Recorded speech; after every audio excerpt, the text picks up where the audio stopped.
So when I was a kid, my grandfather brought home a shotgun.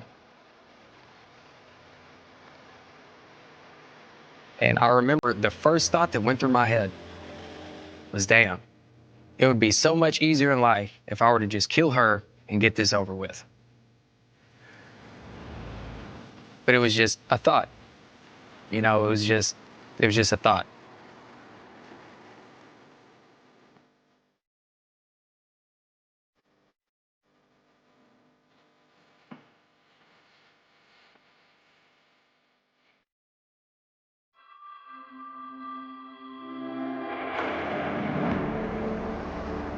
I wish I could go back and tell me not to do it.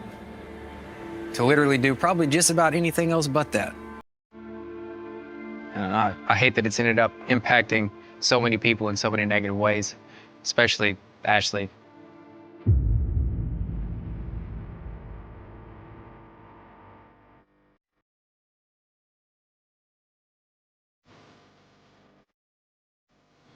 The loss of our victim's life weighs heavy on me. And I don't think I've gotten over what happened to this day fully.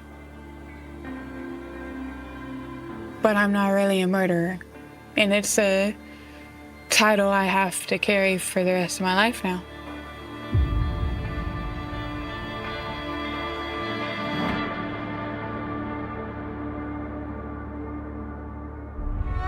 I think we could all be dangerous people. People say you're a monster. I'm not sitting here saying I'm innocent. I just murdered some guy in cold blood.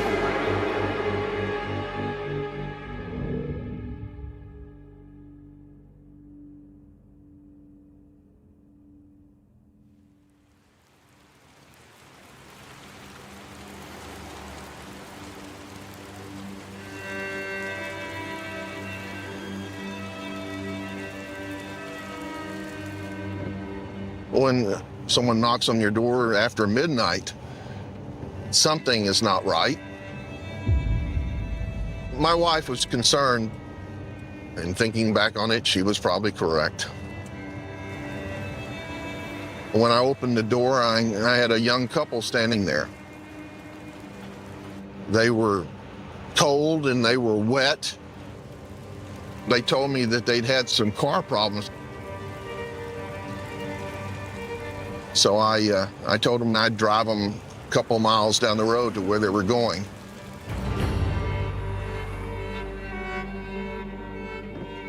What happened after that was totally beyond my comprehension.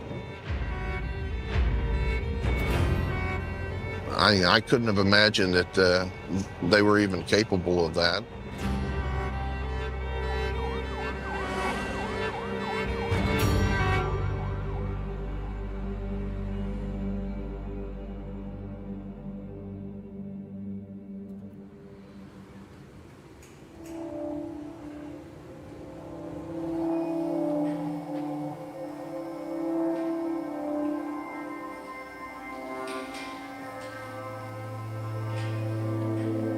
My name is Ashley Morrison, and I was sentenced to 30 years. I was 17 when I got arrested.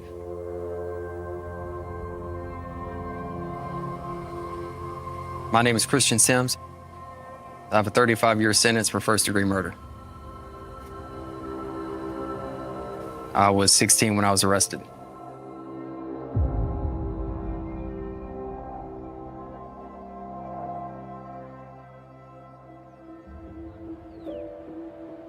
I've had a lot put on me in my life. It's just too much.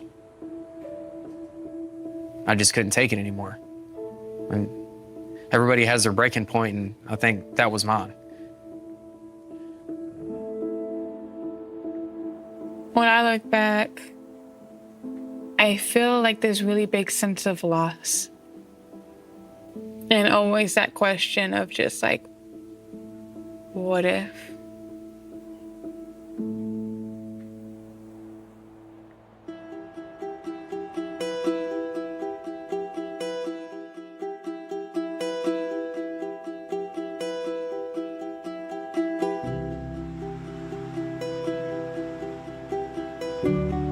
We moved to Texas when I was 11.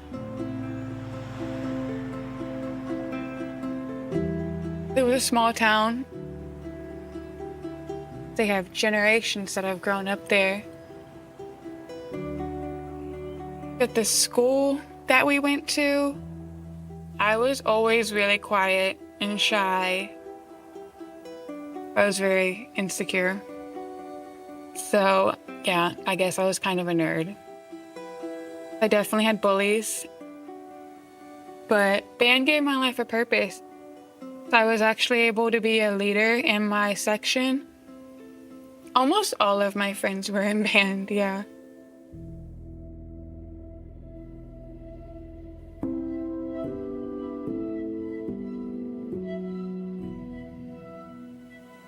Me and Christian met because we both played the clarinet, and at first he was very standoffish. He didn't talk to anybody, he didn't have any friends.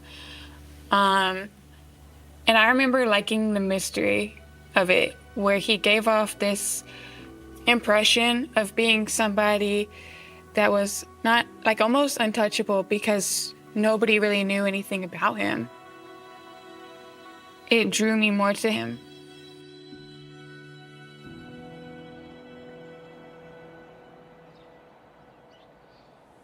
As a teenager, I mean, I was fairly introverted. I was living with my grandparents, and if I'm just being perfectly honest, I hated it. It was not enjoyable. My grandmother was not very, how do I put this? She was very heavy-handed. She, if I'm just being honest, went out of her way to destroy quite a few friendships that I had formed. So I just never allowed myself to get very close with people because I'd intentionally always set myself apart. But with Ashley, you could say that she finally made me feel accepted. I was in 6th grade when I met Ashley Morrison. She was in 7th grade. I mean, she was a pretty girl. I don't know if you would call it chemistry. It was funny. We had some sort of rivalry going on. She ended up texting me, and it kind of just went from there. As I did get to know him, Christian told me about how he had gotten adopted by his grandparents because of his home life not being okay, his parents not being able to take care of him. And that's why he never felt like he belonged. He told me about his grandparents and how he wasn't really happy. Me and my mom didn't have the best relationship either. But he made me feel like I had finally met somebody who understood me. And it was so nice to feel completely just understood for once in my life. That I think in that moment is a moment that I fell in love with him. We were obsessed with each other. Looking back, it wasn't even like I was myself. I was like an extension of him. Like, it didn't matter what I wanted, what I thought, like everything and anything for him. And I was okay with that. It ended up sparking pretty quickly. I mean, we would see each other every day. I guess because I fell in love or whatever it may have been, I ended up letting her in, ended up getting real close to her, talking with her about stuff that I didn't talk with anybody about, you know? Most likely that was what was drawing us closer together. We were trying to find comfort in each other.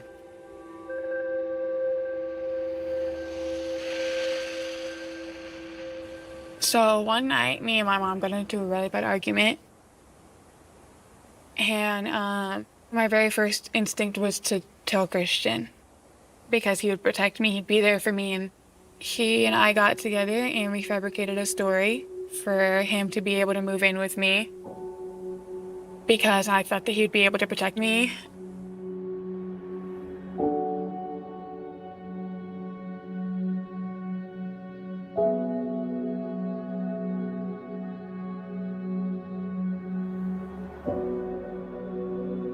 At first, it was great.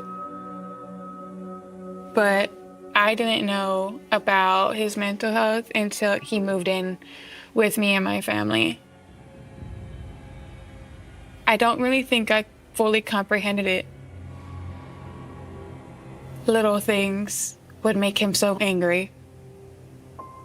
He'd get angry around my sisters, especially the youngest one, who was only 3 at the time. And he had guns in the house that he had brought with him. It made it scary. At first, it was great. I obviously didn't have my grandmother there making my life hell. But it just seemed like the more time went on, the less smooth things started to go. And it just seemed like everything just kept tumbling and getting worse and worse. And I just wanted to get away from it. And something just like, it's fuck it, I'm just gonna leave. I ended up telling Ashley, hey, I don't know if you wanna come with me, but I'm leaving. And she said, I wanna come with you. I told her, well, anyway, she ended up deciding to come with me. We had one plan, which was to run away together. Typical teenager stuff. But it transformed. He mentioned wanting to kill his grandparents, steal everything from them, go start our own life. No rules, no authorities.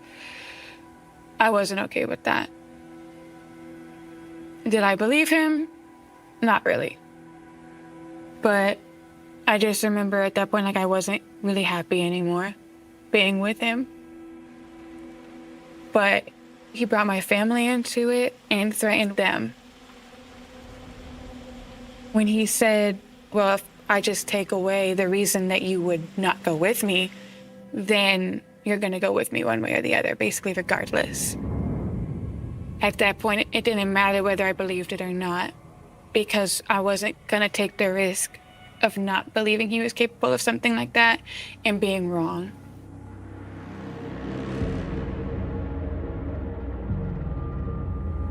I honestly don't remember how that day started. I remember packing my bags and my mom coming in to the bedroom and asking what was going on.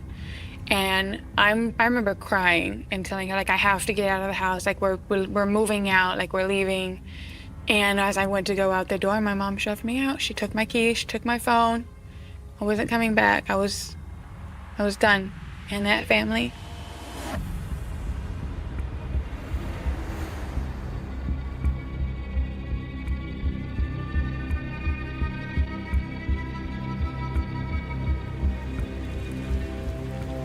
So we started walking. It was nighttime. We walked for a long time. We eventually got to a house where we knocked on the door and asked for a ride.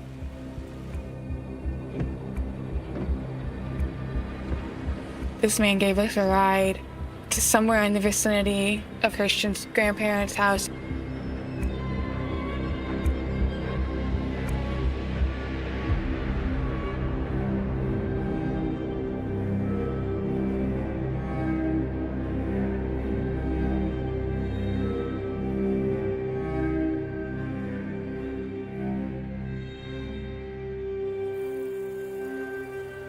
We go to my aunt's house.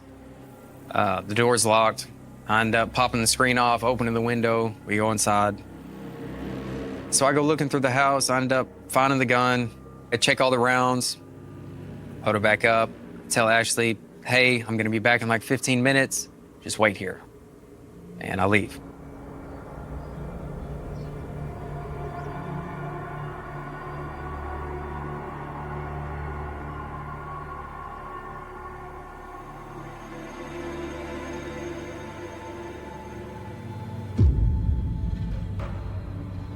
I go up to my grandparents' house. I can see my grandmother in the house. I grabbed some rocks out of the gravel driveway and I threw the rocks at the wash tub on the back, trying to get her to come out. I don't know, man. This is... So she came out. As soon as she looked at me, I shot.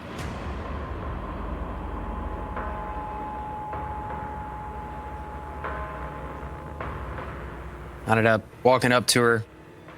She was still shaking. So I was thinking, well, she may still be alive. So I put another one in the back of her head.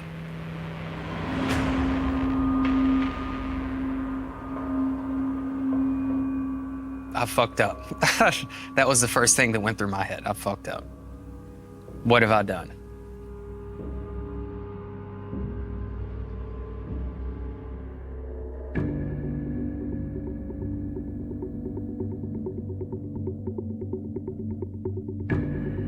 He came back and was manic.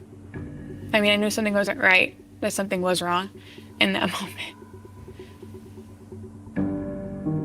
He was waving the gun around, talking about, hurry up, get our stuff, get in the car, screaming at me because I wasn't moving fast enough. I was confused. He told me that he had killed his grandma. I don't really think I fully comprehended it in that very first moment, or even the moment after that. He had told me, but like I said, I didn't really believe him. I don't really know which moment my brain decided to shut down in the process of everything. It was like a reality I wasn't gonna face. What he said to do, I did without hesitation. I never thought to save myself. And I don't know why I never thought to do that.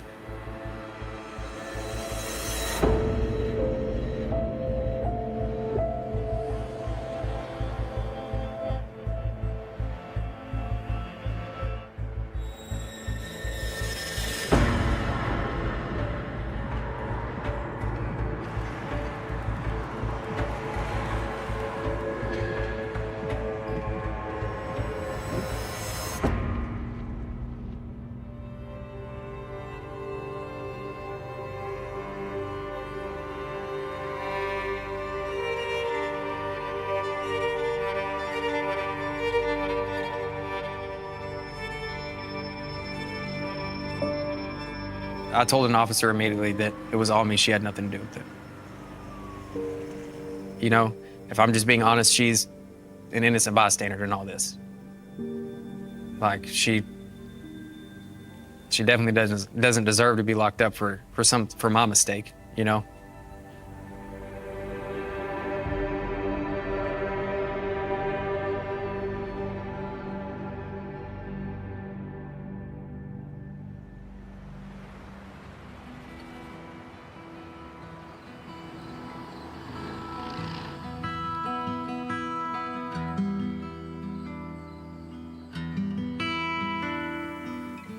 There's no real words to describe what it feels like to wake up one morning knowing you've sat next to a murder on a school bus. To this day, it's still difficult to wrap my head around. But I think that had Ashley not been in the picture, this wouldn't have happened to begin with. My name is Eric Shelton, and I went to school with Ashley Morrison and Christian Sims.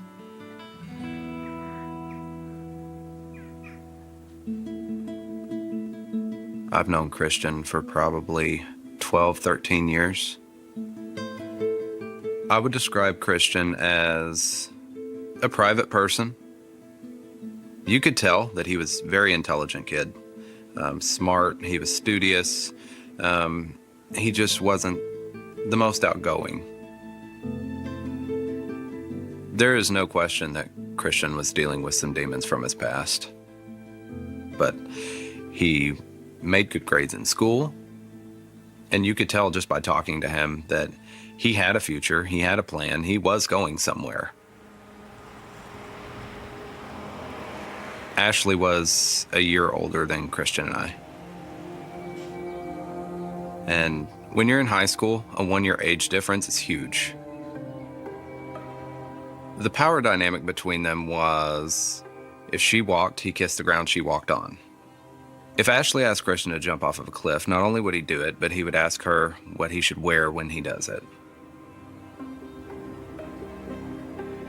It's hard to speak on what happens behind closed doors because obviously I don't know 100%, but I saw what their relationship was like. What she wanted went. But all of a sudden, when something bad happens of this nature that is punishable, she says she has no participation at all whatsoever. That's what sticks out to me.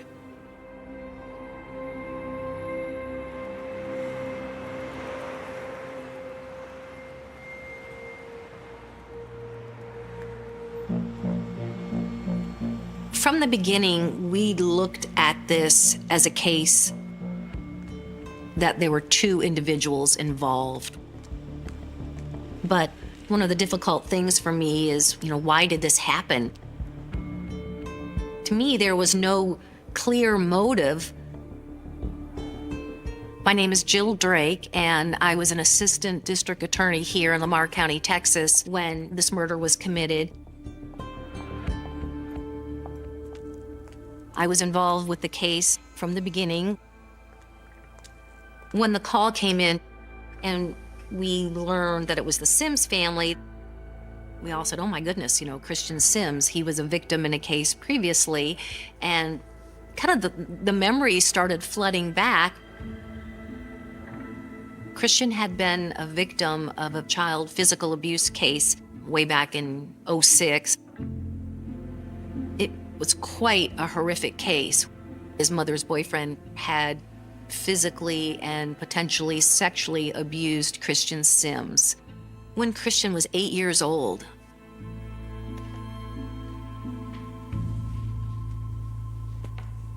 My mother, she ended up getting with some guy. His name was Anthony Trenton Barber. I remember his name. I don't know, it's kind of difficult to talk about. He was just what you would call demented. There's quite a few different things that ended up happening. I mean, as beatings, different things like that. I was scared. I would piss the bed. And one of his remedies for that is that he would take a clothespin and he would put it on, my privates. I guess you could call it sexual in nature. As a child abuse prosecutor, it's very difficult for me to hear the things that Christian says happened to him, some of which I know are true. And it hurts me to hear that. It was just a horrible situation for this child to be in.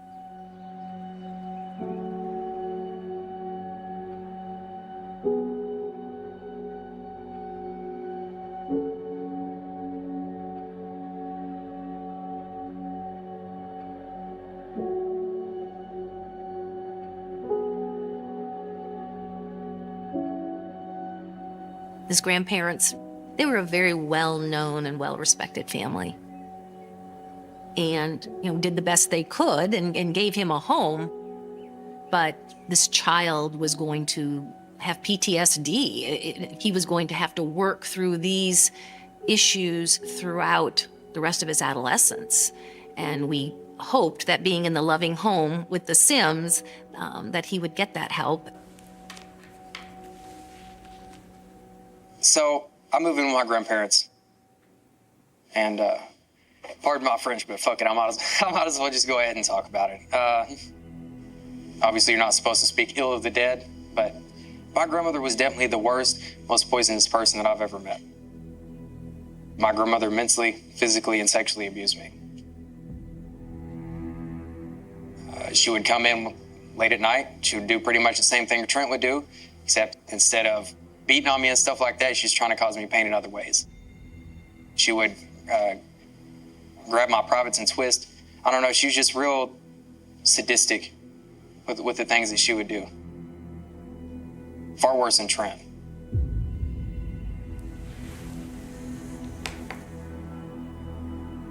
Well, that was very interesting. It's the first time I've heard any allegations of this nature, I hate to discount when I hear a person say that they were abused. I can tell you I'm not sure I believe it. If his grandmother had done something to him to make him kill her, then it sure would have been important for him to tell his lawyer that at a trial.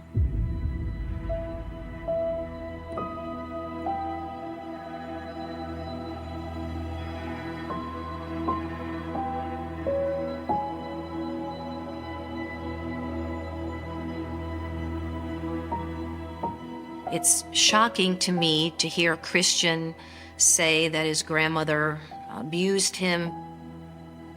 If that had come out, we certainly would have investigated that further and taken that into consideration. That's what we do. Prosecutors seek justice. But he pointed a gun at her and shot her in the cheek, shot her right in the face. And to me, that is his way of making himself feel better that he's in prison for killing her.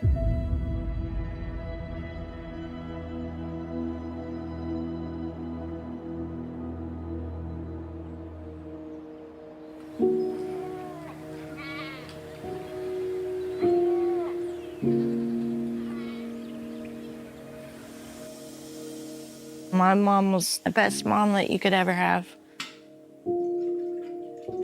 Just very giving and loving. For Christian to even say that my mom would have ever mistreated him is a complete outrage. It's just another stab in the heart, a stab in the back that my parents did all this for you, and then this is how you react. I'm Laurie Gear, and my mom was Annie Loy Sims.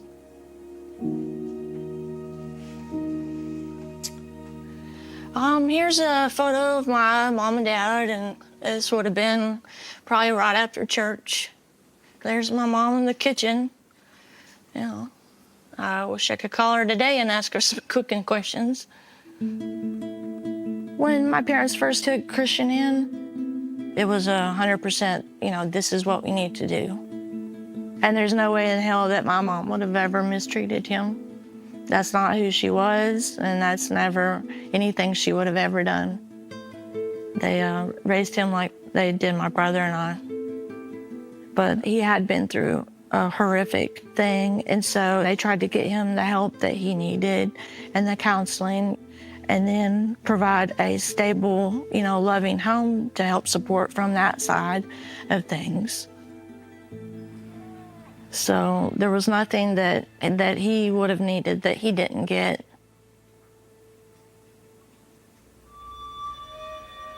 The first time I found out about Ashley was when they went to prom together, and I saw the pictures. You could tell from the picture that he was, really into her.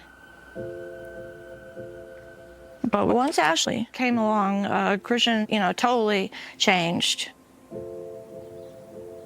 He became, rebellious and argumentative and, that kind of stuff. I just don't believe that Christian would have done anything like this if it weren't for meeting and being in a relationship with Ashley. I hate Ashley Morrison. You're not supposed to hate people, but I do. I believe Ashley is just as guilty as Christian, 100%. She just thought she could do whatever she wanted, and that she wasn't gonna have to, pay the consequence. I knew Ashley had changed her story. I think she's very manipulative.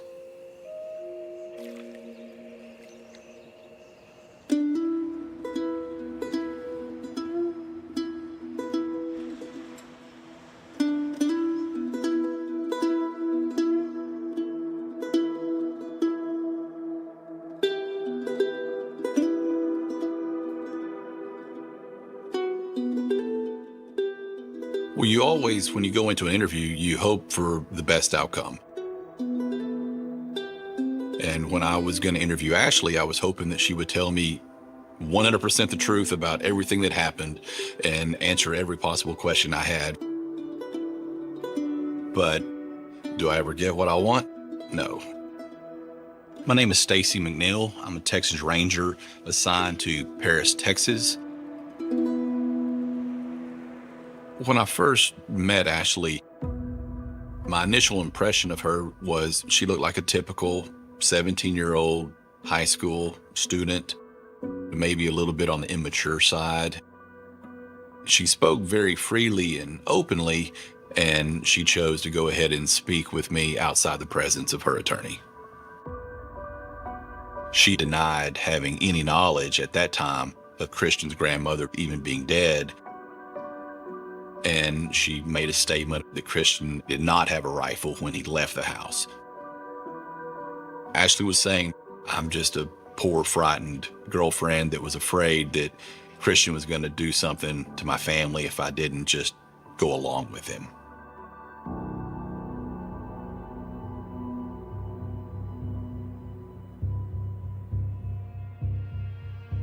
In the second interview, she's trying to keep from implicating herself in a criminal offense.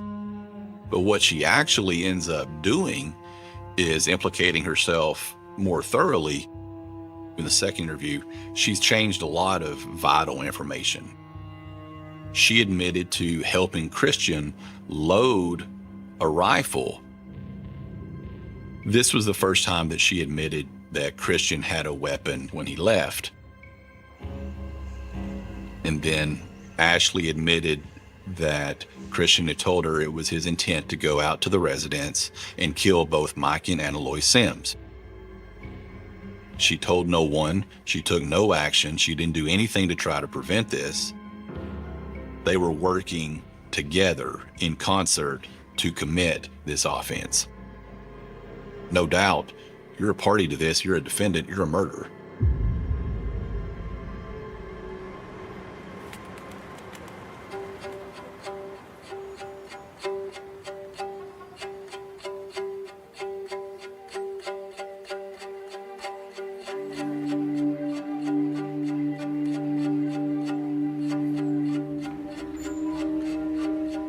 You might think, okay, well, you can't charge me with murder unless I was the person who was the shooter.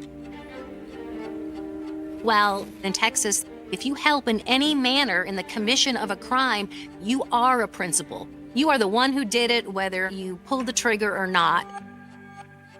And we believed Ashley Morrison aided Christian before, during, and after the crime.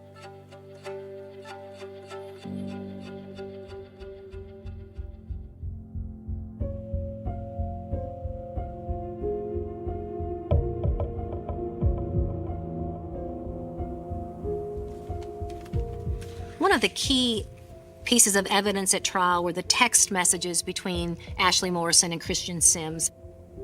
These are text messages that were on December 16th, 2014, which would be 2 days before the murder. Christian, I'm going to my grandparents and robbing them blind. I guess we will have to start early. Ashley, yeah, without a car or money. Or yeah, all of those with my grandparents. Ashley, yeah, I guess so. Christian, we could do it tonight. Ashley, I don't know if she's gonna let me go or not, especially if Dad gets involved. Well, they can fuck off. I will kill your dad. Okie dokie. As a result of these text messages, it was very clear for us that they planned to leave, they were gonna rob grandparents blind, they were gonna kill whomever they needed. It's all right there. I'm gonna kill your dad. Okie dokie. What was that? She's a participant.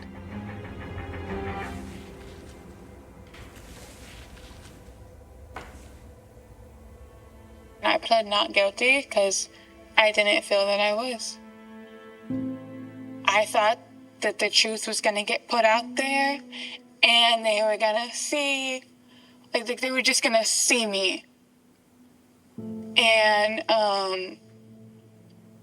that just everything was going to be okay and I was going to be able to go home. But they said because I never reported him before it happened, after he told me what he wanted to do, I was just as guilty as if I had pulled the trigger, even though I wasn't the one that pulled the trigger.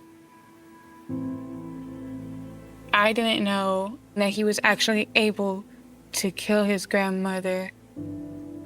I mean, he had told me, but like I said, I didn't really believe him. I mean, I understand the things that we had talked about and whatnot, but those are just the ravings of somebody who is angry and hurt, you know? I mean, just what kind of 17-year-old girl is going to think that her 16-year-old boyfriend is actually going to do that, you know? I mean, who could reasonably expect that?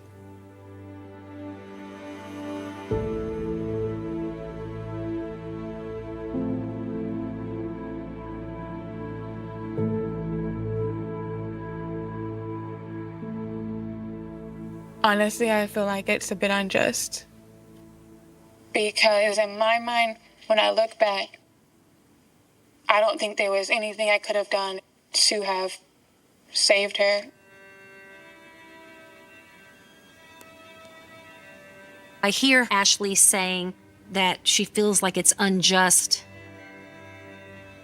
But we charged her and she was convicted. That's all there is to it. This is just Ashley Morrison rewriting what happened in her own mind so she can live with herself. To me, it's an excuse. It's just something for her to say at this point to make her feel better about the fact that she willingly went with him.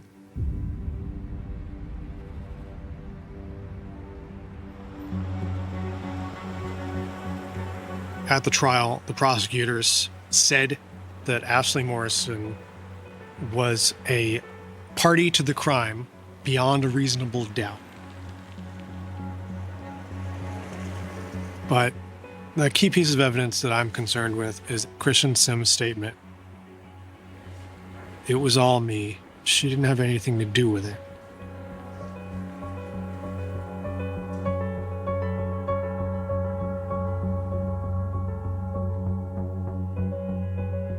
My name is Roland Mosier, and I am an attorney in the state of Texas. I practice criminal defense, and I did most of the work on Ashley's appeal. I think that there is a sense in which Ashley was associated with Chris Sims' actions.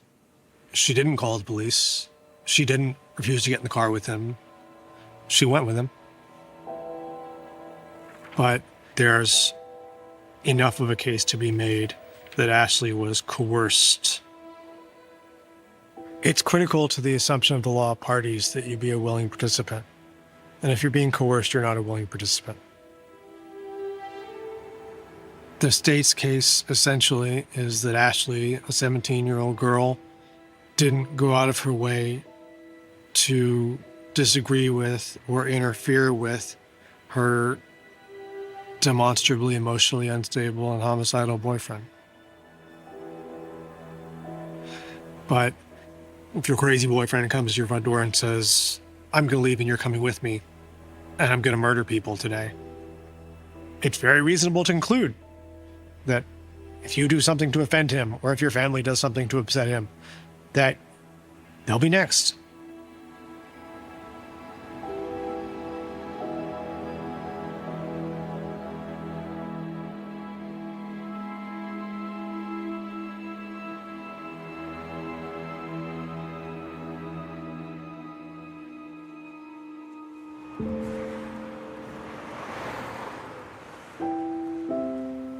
The person who's responsible for this matter is Chris, not Ashley. I think when people vilify Ashley, it's partially because there's intent that's attributed to her that I don't believe is at all accurate. My name is Vicki Marshall. I'm a clinical psychologist. I did an evaluation with Ashley Morrison, and I have Ashley's full permission to discuss this case. I met with Ashley on 4 separate occasions for a total of 12 hours. She was friendly, but she was traumatized, almost childlike in some respects. And she's someone who could be easily manipulated. For an adolescent to be interviewed by police without an attorney present would be terrifying. It's not a level playing field. And I don't think it's surprising at all if her story changed. Chris said, I could kill both your parents, and I could make it look like a murder-suicide. It seemed like a very real threat to her, so she had no choice but to go. You know, it was Chris's plan, it was his actions, it was his thought. It wasn't what she wanted. I just hate it when I think somebody's being treated unfairly. And I think she would have a good chance of a different result if she were tried again. But unfortunately, that's not what happened.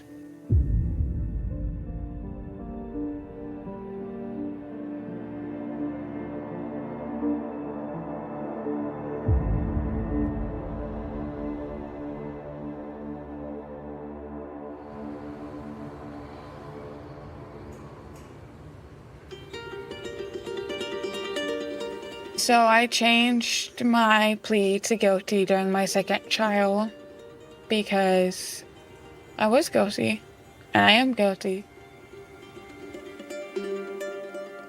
Regardless of my frame of mind, regardless of the fact that my family was threatened, regardless of those things, like I had a choice. Like I could have made the choice to try to stop him. I could have made the choice to get help. I do take responsibility for my choices. I don't know if I could have stopped it, but a really big part of me wishes that I had just tried.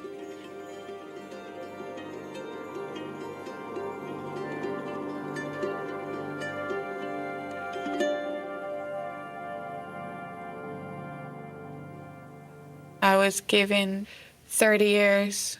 All over again.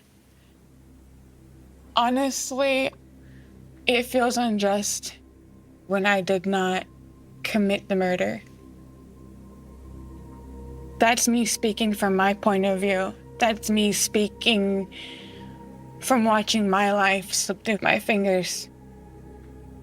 But now, it's my opportunity to tell the truth. My interviews with police, I was terrified. But I remember very distinctly thinking to myself, they would never believe me if I tell them the truth of what really happened. I wanted to paint things in a better light. But I just wished that I had told the truth from the beginning, because now it will always be a question of, well, what really was the truth? When I was going to interview Ashley, between the first interview and the second interview, she's changed a lot of vital information. She admitted to helping Christian load a rifle, and then Ashley admitted that Christian had told her it was his intent to kill both Mike and Anna Loy Sims. I did not go to his grandparents' house. I did not commit the murder. And in my mind, I was never helping him load the rifle. There's a bunch of bullets on the ground, and he wanted me to pick the bullets up and count them back to him. And that's simply all I did. I mean, obviously, looking back now, there's no way I couldn't think that he was gonna go harm somebody, right? That's what everybody thinks. But at the same time, you don't believe somebody is capable of something like that, especially somebody you love, somebody that you're in love with. It was very clear Ashley Morrison aided Christian before, during, and after the crime. They were gonna kill whoever they needed. Christian, I will kill your dad. Ashley, okie dokie. I'm gonna kill your dad. Okie dokie. What was that? She's a participant. Those texts, that looks horrible. Like, I understand that. I understand from the outside looking in how bad that is and how bad that looks. But I know for me that I was brushing Christian off. Anytime I said okay or okie dokie, that was my whatever to him. I didn't take him seriously, but it became serious. I definitely regret not trying to stop what happened. And if I could say something to the Sims family, I would tell them, even though it makes up for nothing, that I'm genuinely sorry. But at the same time, I cannot take responsibility for what he did. I do believe I should be in prison for my involvement. Yes. Do I believe that I should have gotten 30 years for my involvement, though? No. Because the man who pulled the trigger and concocted the plan only got 35.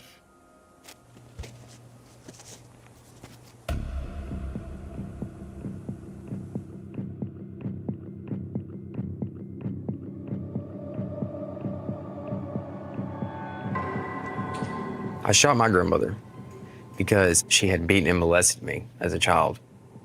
I would not have done it for any other reason. But from the outset, there was no plan. If I'm just being honest, I'm an incredibly intelligent individual. And I don't mean to say this to sound like an asshole or anything like that, but had I planned this out, it would have happened in a completely different way. The reason why I didn't mention the prior abuse is because I didn't think that I would be believed. For Christian to even say that my mom would have ever mistreated him is a complete outrage. And that's never anything she would have ever done. It's just another stab in the heart, a stab in the back that my parents did all this for you, and then this is how you react. There's nothing that I can do or say that's going to convince anybody. They weren't there. They didn't have to experience it. And if I'm just being honest, I don't have remorse for her being dead as a person. I think that she deserved a lot worse than what she got. I just hate that it was my dumbass who did it. I honestly couldn't say what Ashley thought. What I think that she's probably told y'all is probably some truth with a bunch of bullshit mixed in. Like, she's talking about how she's scared of me and some other shit like that. I treated the girl like a princess. Like, I never did anything to hurt her. I didn't force her to do anything. On the morning of October 3rd, 1984, an ordinary school day began in the quiet rural community of Queensville, Ontario. The leaves had started to turn. The roads were lined with fields already touched by autumn. And nothing about that Wednesday suggested it would become one of the darkest days in Canadian criminal history. 9-year-old Christine Jessup left for school as she had countless times before. She was energetic, imaginative, and known for her bright personality. Her family expected her to return home that afternoon. She never did. At first, there was no reason to believe anything extraordinary had happened. Children occasionally stayed to play with friends or wandered farther than expected. But as the afternoon faded into evening, concern turned into fear. Christine had disappeared without a trace. Within hours, her family, neighbors, and police officers launched an increasingly desperate search. Volunteers combed nearby fields, wooded trails, drainage ditches, and country roads. Helicopters flew overhead, while officers knocked on doors throughout the area, hoping someone had seen a young girl walking home. Every passing hour deepened the sense that this was no ordinary missing person case. Somewhere between the schoolyard and her home, something had gone terribly wrong. News of Christine's disappearance spread quickly across Ontario. Television broadcasts interrupted regular programming. Newspapers carried her photograph on their front pages. Parents held their children closer. Schools warned students never to walk alone. And an entire province waited for good news that never came. Then, on October 5th, 2 days after Christine vanished, the search came to a devastating end. Her body was discovered in a wooded area approximately 50 kilometers from where she had last been seen. The discovery transformed a desperate search into a homicide investigation that would haunt Canada. For decades, the isolated location immediately raised troubling questions. Whoever had taken Christine had transported her a considerable distance from her neighborhood. Investigators secured the scene with painstaking care, documenting every detail that might reveal the identity of the person responsible. Forensic specialists examined the surrounding terrain, searching for footprints, tire impressions, fibers, discarded objects, and any biological evidence that could survive the elements. In 1984, however, forensic science was far more limited than it is today. DNA profiling was not yet available as an investigative tool in Canada. Detectives understood they had only one opportunity to preserve evidence that future technologies might someday unlock, even if they could not yet imagine what those technologies would become. The autopsy confirmed investigators' worst fears. Christine had been murdered. The brutality of the crime sent shockwaves throughout the country, not only because of the victim's age, but because of the randomness of the attack. There appeared to be no obvious motive that connected the child to her killer. Detectives began reconstructing Christine's final known movements minute by minute. Witnesses described seeing her after school. Others reported unfamiliar vehicles in the area. Though descriptions varied and memories quickly became blurred, tips flooded into police stations from across Ontario. Thousands of telephone calls arrived from citizens convinced they had noticed suspicious behavior, overheard strange conversations, or remembered someone acting differently after the murder. Every lead demanded attention. Every statement required verification. The sheer volume of information became both a valuable resource and an overwhelming burden. Detectives interviewed relatives, teachers, classmates, neighbors, delivery drivers, construction workers, and anyone known to have traveled through Queensville that week. They assembled timelines, compared witness accounts, and searched for contradictions that might expose a hidden suspect. Despite enormous effort, no single theory explained the evidence. Some investigators believed the offender had carefully planned the abduction. Others argued it had been an opportunistic crime committed by someone who happened upon Christine while she walked home.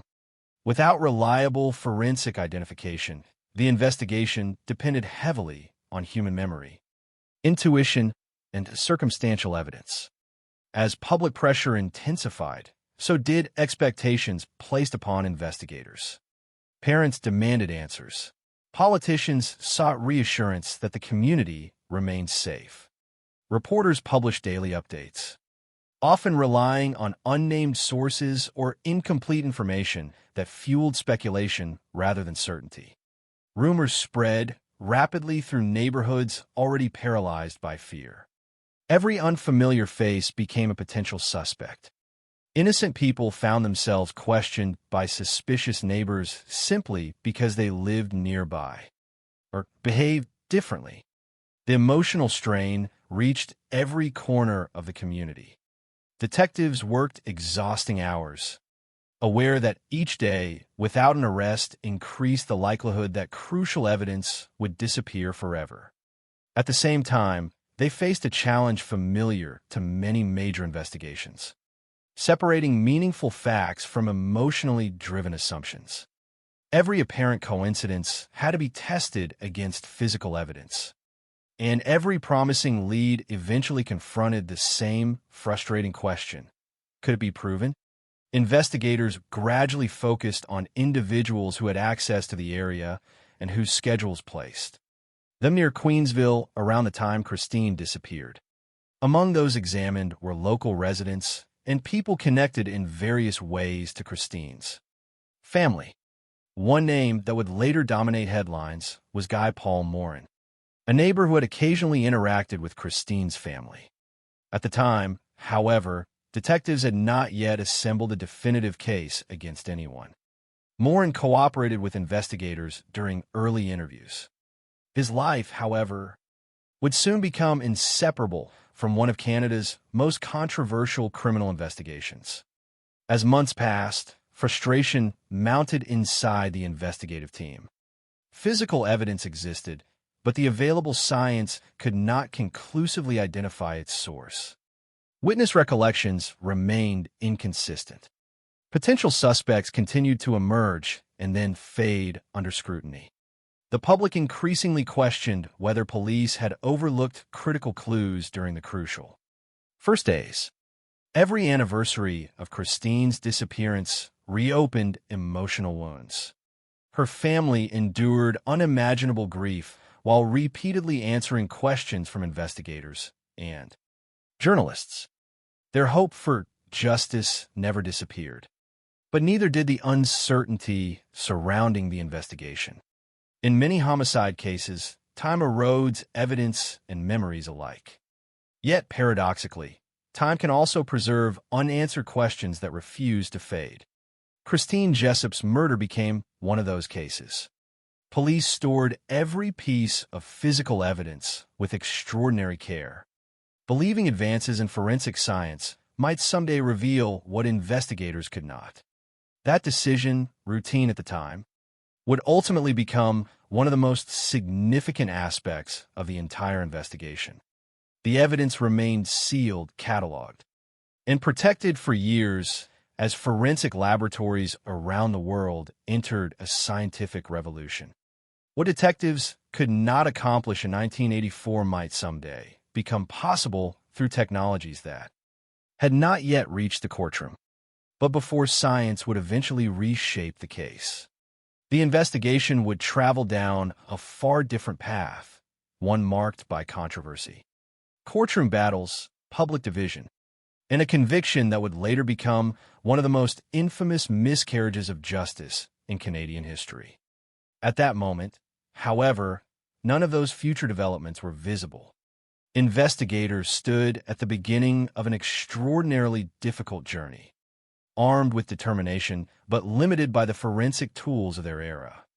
Somewhere, the person responsible for Christine Jessup's death remained unidentified, living beyond the reach of investigators while a grieving family searched for answers that seemed forever out of reach.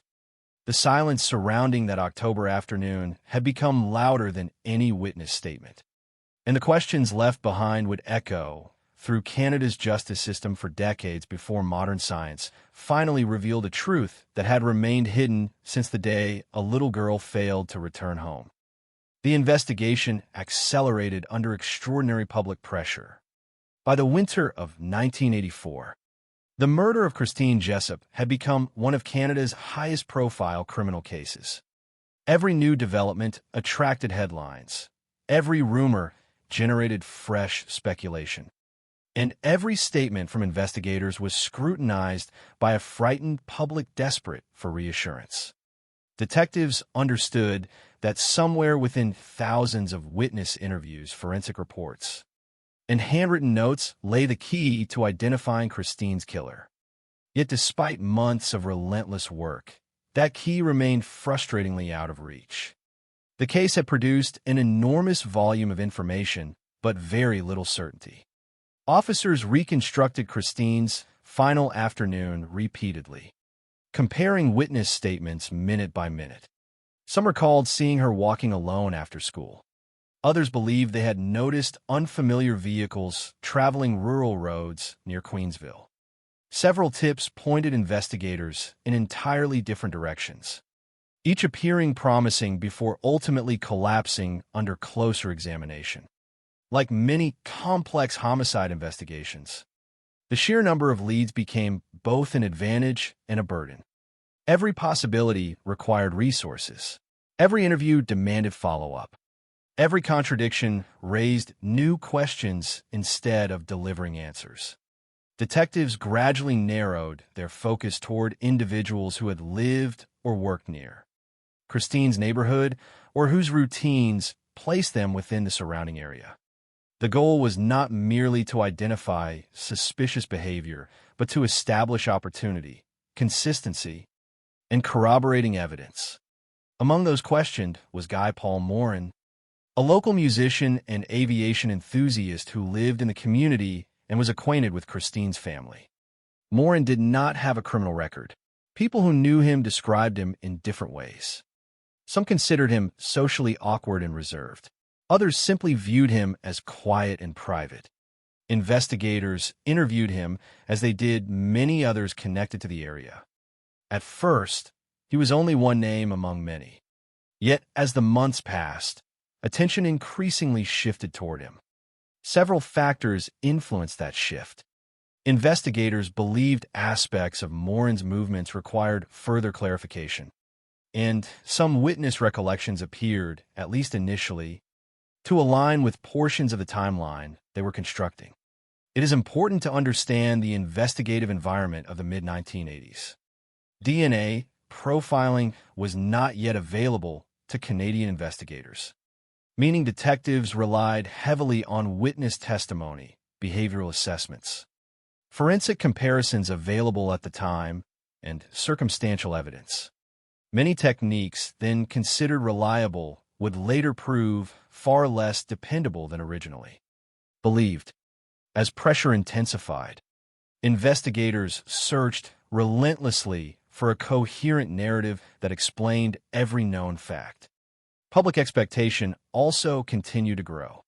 Television news programs regularly revisited the investigation, often emphasizing dramatic elements while reporting each new development. Communities throughout Ontario followed the case closely, and parents altered daily routines out of fear that another child could disappear. Schools reinforced safety measures. Children who had once walked home independently were now accompanied by adults. The murder had fundamentally changed how many families viewed everyday life. Nearly a year after Christine's death, investigators arrested Guy Paul Morin and charged him with first-degree murder. The announcement dominated headlines across Canada.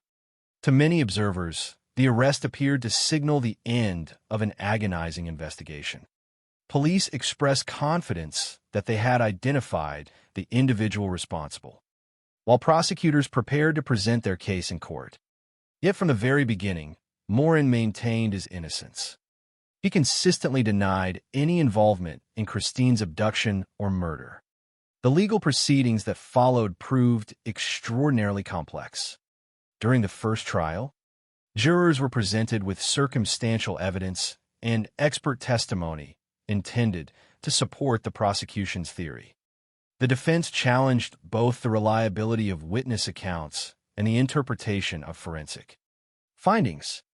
After careful deliberation, the jury acquitted Morin. For his supporters, the verdict reflected reasonable doubt. For Christine's grieving family, however, the verdict meant the search for justice remained unresolved. The acquittal did not end public debate. Questions continued to surround the investigation, and authorities remained convinced that additional legal action was warranted. New proceedings eventually followed after the acquittal was overturned on appeal because of legal issues unrelated to the determination of guilt or innocence. A second trial took place in an atmosphere even more emotionally charged than the first. Once again, prosecutors argued that the evidence pointed toward Morin. Once again, the defense insisted the investigation had become narrowly focused on one suspect, while alternative possibilities received insufficient attention. This time, the jury reached a different conclusion. Guy Paul Morin was convicted of first-degree murder and sentenced to life imprisonment. The conviction appeared, for many Canadians, to close one of the country's most painful criminal investigations. Newspapers reported that justice had finally been achieved, yet not everyone shared that confidence. Even after the conviction, questions persisted regarding aspects of the evidence and the investigative process. Some legal observers expressed concern about the weight placed upon certain forensic opinions available during that era. Others questioned whether confirmation bias had gradually influenced the direction of the investigation once detectives began concentrating primarily on Morin. These concerns would later become central to one of the most significant examinations of wrongful conviction in Canadian history. While Morin served his sentence, scientific progress quietly transformed criminal investigations around the world. During the late 1980s and early 1990s, DNA profiling emerged as an increasingly powerful forensic tool capable of identifying individuals with unprecedented precision.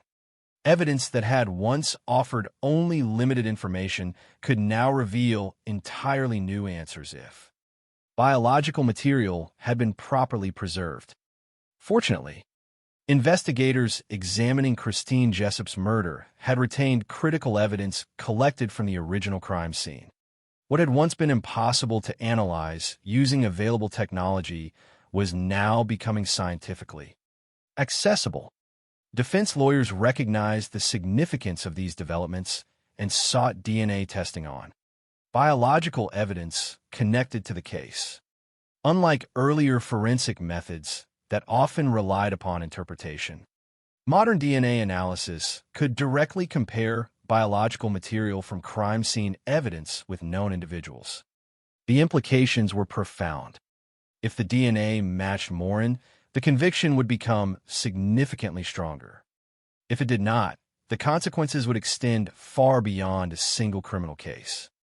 As laboratories conducted increasingly sophisticated testing, anticipation grew.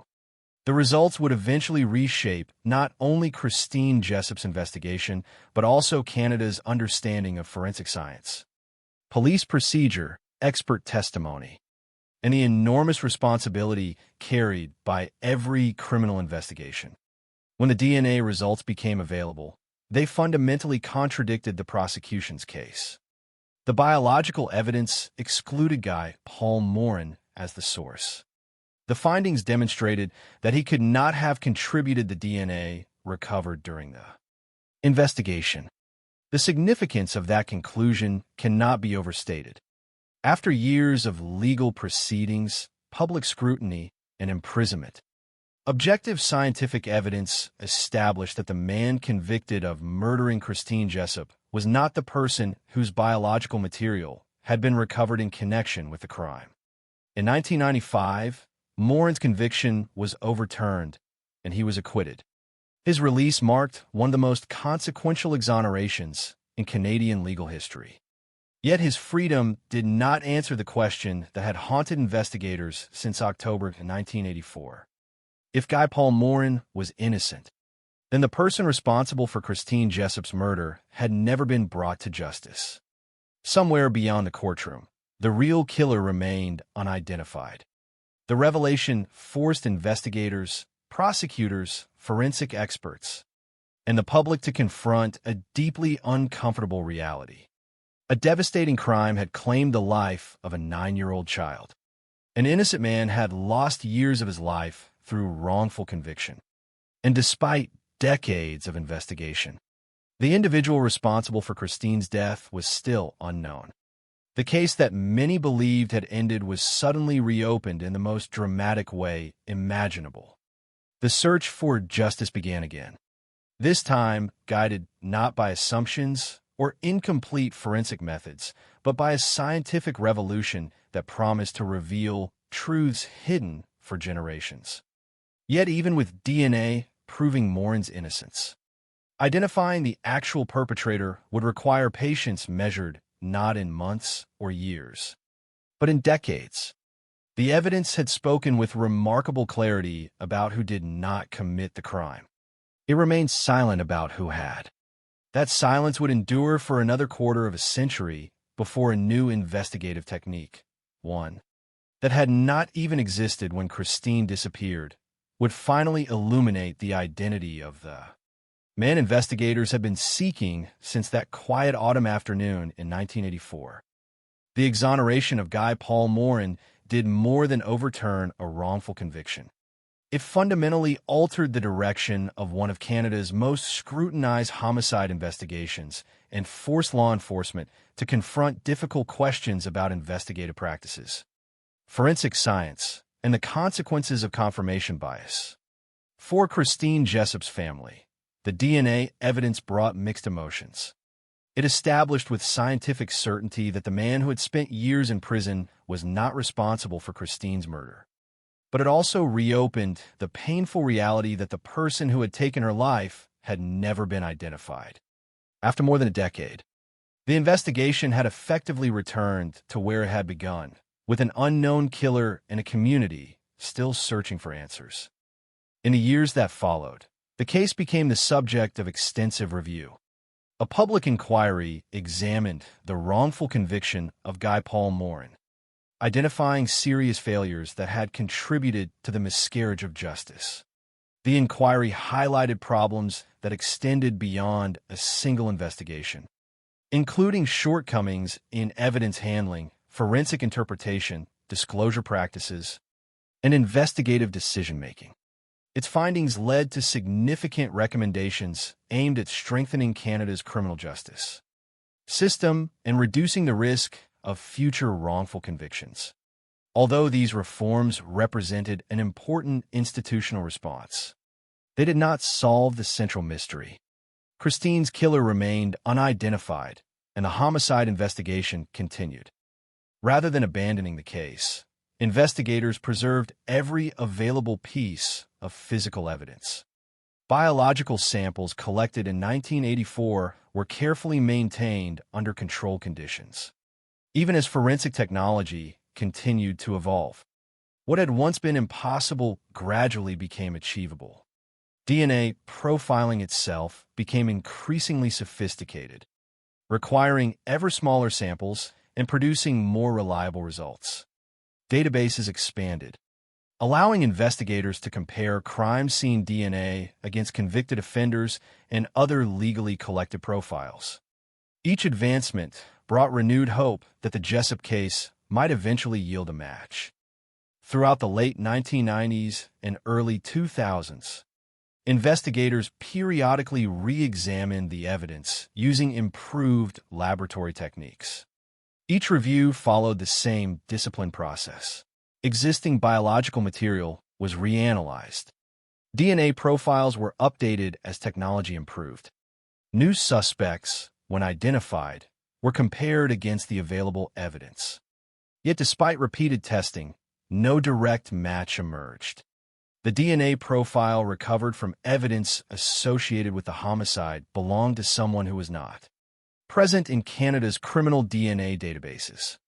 The individual responsible had either never submitted DNA to law enforcement or had never been convicted of an offense requiring inclusion in the database. The profile existed, but it had no name attached to it. Cold case investigations often depend upon persistence more than dramatic breakthroughs. Detectives assigned to such cases spend years reviewing old reports, verifying forgotten witness statements, and re-examining evidence with fresh perspectives. Christine Jessup's murder became exactly that kind of investigation. Different investigators inherited the file over the decades, each bringing new experience while respecting the work completed by previous teams. Boxes of documents accumulated. Thousands of pages of interviews, photographs, forensic reports, maps, timelines, and laboratory analyses filled evidence rooms. Every generation of investigators hoped that one overlooked detail might finally reveal the identity of the killer. Meanwhile, the science of human genetics was advancing far beyond traditional forensic identification. Researchers studying inherited DNA began developing methods capable of identifying biological relationships between individuals separated by multiple generations. At first, these developments served genealogy enthusiasts tracing family histories.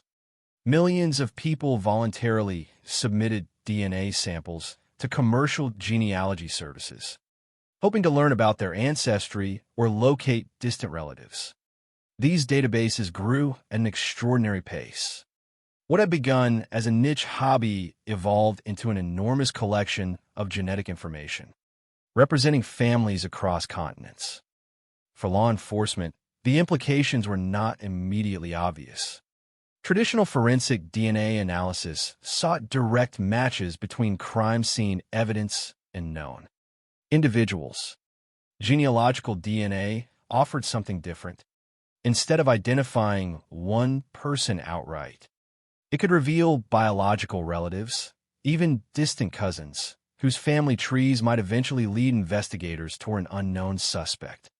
This emerging discipline, later known as investigative genetic genealogy, introduced an entirely new approach to cold cases that had resisted conventional investigative methods for decades. One case in the United States demonstrated the extraordinary potential of this technique.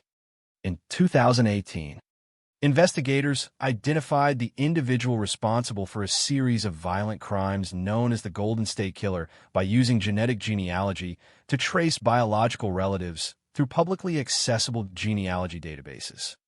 The announcement attracted worldwide attention within law enforcement.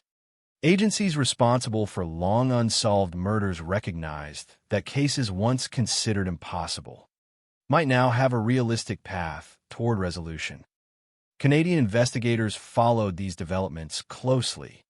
They understood that Christine Jessup's case possessed one critical advantage: preserved biological evidence containing a usable DNA profile. Unlike investigations lacking recoverable forensic material, this case already possessed the scientific foundation necessary for advanced genetic analysis. The challenge lay in determining whether appropriate legal authority, technological capability, and genealogical resources could transform an anonymous DNA profile into a human identity. As investigative genetic genealogy matured, experts developed increasingly sophisticated methods for constructing extended family trees from partial DNA relationships. A distant cousin identified through a genealogy database might share only a small percentage of DNA with an unknown suspect. Yet careful genealogical research could gradually connect multiple family branches. Census records, birth certificates, marriage registrations, obituaries, newspaper archives, immigration documents, military records, and public family histories could all contribute pieces of a much larger puzzle. The process demanded patience, meticulous documentation, and extensive collaboration between forensic scientists, genealogists, and homicide investigators. For the Jessup investigation, decades had already passed. Many witnesses had died. Memories had faded. Physical locations had changed. Roads had been widened, neighborhoods expanded, and landscapes transformed. Yet DNA remained remarkably stable. Unlike eyewitness recollections, genetic evidence did not become less accurate with time. If preserved correctly, it retained the same identifying information decades later that it possessed on the day investigators first collected it. Eventually, authorities decided to apply investigative genetic genealogy to the case. The existing DNA profile associated with the homicide was submitted for specialized genealogical analysis under carefully controlled legal and scientific procedures. The work required months of painstaking research. Genealogists identified individuals sharing portions of inherited DNA with the unknown contributor, and gradually reconstructed extensive family networks extending across multiple generations. Each new relative narrowed the field of possibilities. Investigators combined these genealogical findings with traditional police work. They examined historical addresses, employment records, age, geographic proximity, travel history, and other documented facts to determine which individuals within the expanding family tree could realistically have been present in southern Ontario during October 1984. The process eliminated hundreds of people while gradually focusing attention on a much smaller number of biological relatives consistent with the available evidence. Unlike fictional portrayals of criminal investigations, there was no dramatic moment in which a computer instantly displayed the killer's name. Instead, progress emerged through disciplined analysis, careful verification, and the integration of science with conventional investigative techniques. Every genealogical connection required confirmation. Every historical record demanded verification. Investigators remained acutely aware of the consequences of error, particularly after the wrongful conviction of Guy Paul Morin. They would not repeat past mistakes by relying upon assumptions unsupported by evidence. As the family tree narrowed, one individual increasingly attracted investigative attention. Historical records indicated that he had lived in the region at the relevant time. His age corresponded with the estimated offender profile. Additional documented information suggested opportunities consistent with investigators' understanding of the crime. Yet there remained one crucial question. Could biological evidence directly connect this individual to the preserved DNA profile from 1984? The answer would require another comparison, one grounded not in speculation or circumstantial inference, but in modern forensic science. Investigators now stood closer than ever before to identifying the unknown man whose DNA had remained anonymous for more than 35 years. The scientific tools unavailable in 1984 had finally created a pathway toward an answer. But before publicly naming anyone, authorities needed definitive laboratory confirmation capable of withstanding the highest standards of forensic scrutiny. Only then could they responsibly conclude whether the mystery that had haunted Christine Jessup's family transformed Canada's justice system and challenged investigators for decades had finally reached its long-awaited resolution.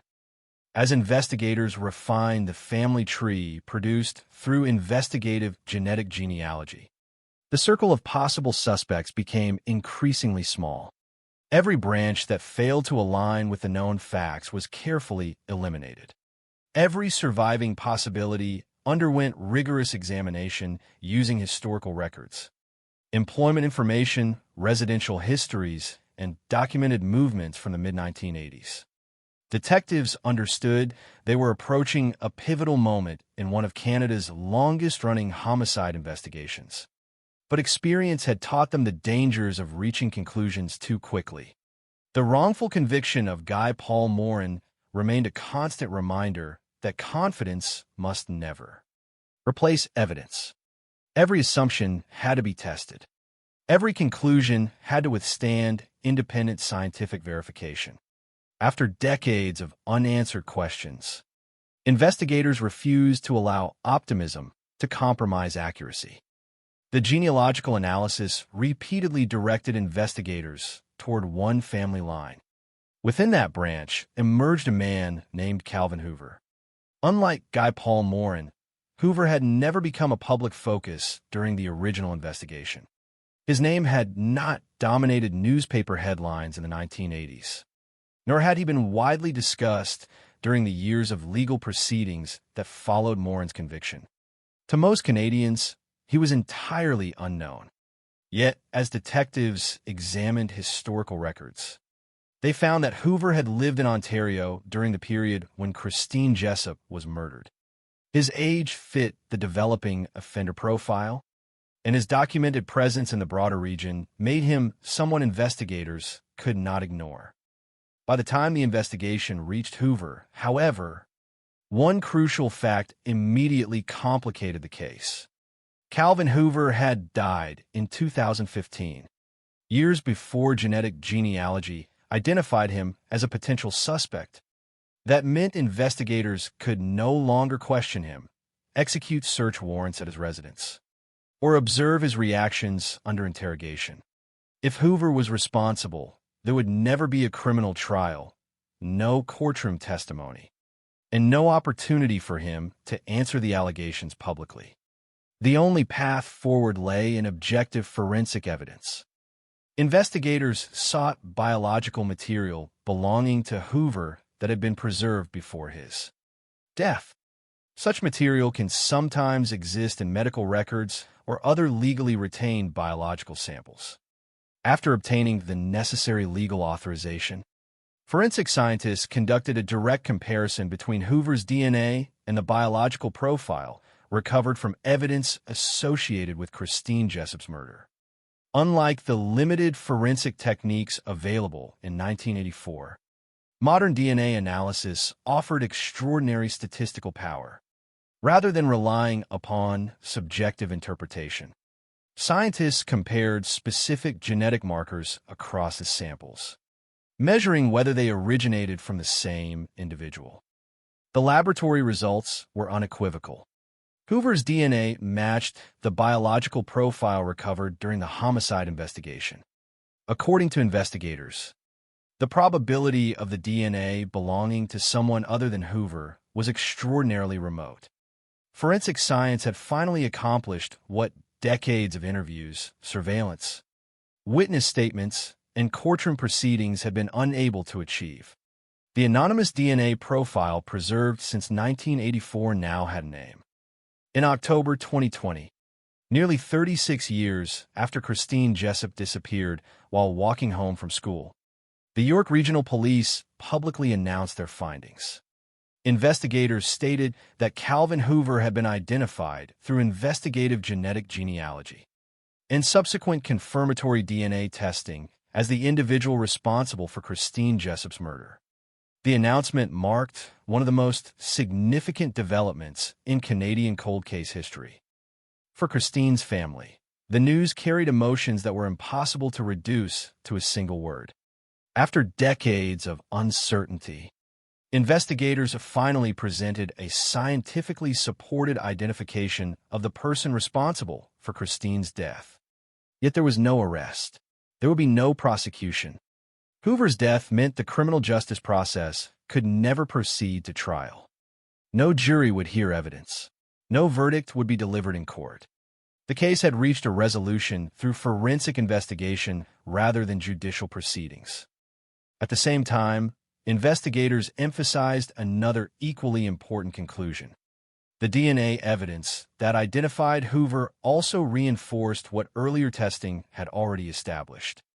Guy Paul Morin had been entirely innocent. The man whose life had been devastated by wrongful conviction had never been responsible for Christine's murder. Modern forensic science not only identified the suspected killer, but also permanently removed any remaining doubt surrounding Morin's innocence. The announcement resonated far beyond Christine Jessup's case. Across Canada, legal scholars, forensic scientists, police agencies, and victims' families viewed the investigation as evidence of how dramatically criminal investigations had evolved. Techniques unimaginable in 1984 had transformed a decades-old anonymous DNA profile into a specific human identity. Investigative genetic genealogy had demonstrated that time alone could no longer guarantee anonymity for offenders who left biological evidence behind. Yet investigators remained careful in how they presented their conclusions. Because Hoover had died before the investigation identified him, the findings were announced through police investigative conclusions rather than criminal court proceedings. Authorities explained the evidence supporting their determination, including the genealogical investigation and the direct DNA comparison, while recognizing that the matter would never be adjudicated in court. This distinction reflected both legal fairness and the reality that criminal responsibility is ordinarily determined through judicial process. In this case, however, The available scientific evidence had provided investigators with a level of confidence sufficient to close the investigation. The resolution of Christine Jessup's case also renewed discussion about the remarkable foresight shown by the original forensic investigators who preserved biological evidence despite lacking the technology to fully analyze it. Had that evidence been contaminated, discarded, or improperly stored, the breakthrough achieved in 2020 might never have been possible. The decisions made by crime scene investigators in October 1984 ultimately became one of the most important reasons the case could be solved decades later. Equally significant was the broader lesson regarding wrongful convictions. The inquiry into Guy Paul Morin's case had already prompted substantial reforms within Canada's criminal justice system. The eventual identification of Hoover reinforced why those reforms mattered. Investigations must remain open to alternative explanations. Forensic evidence must be interpreted cautiously. Prosecutors and investigators alike must continually evaluate whether new scientific developments alter previous conclusions.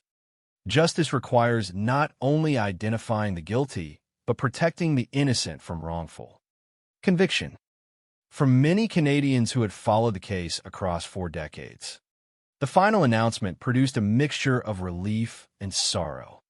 Relief because Christine Jessup's family finally received an evidence-based answer after 36 years of uncertainty. Sorrow because nothing could restore the childhood that had been stolen, undo the suffering experienced by her family, or return the years Guy Paul Morin lost after being wrongfully imprisoned. The murder of Christine Jessup became more than a tragic homicide investigation. It evolved into a landmark case illustrating both the fallibility and the resilience of the justice system.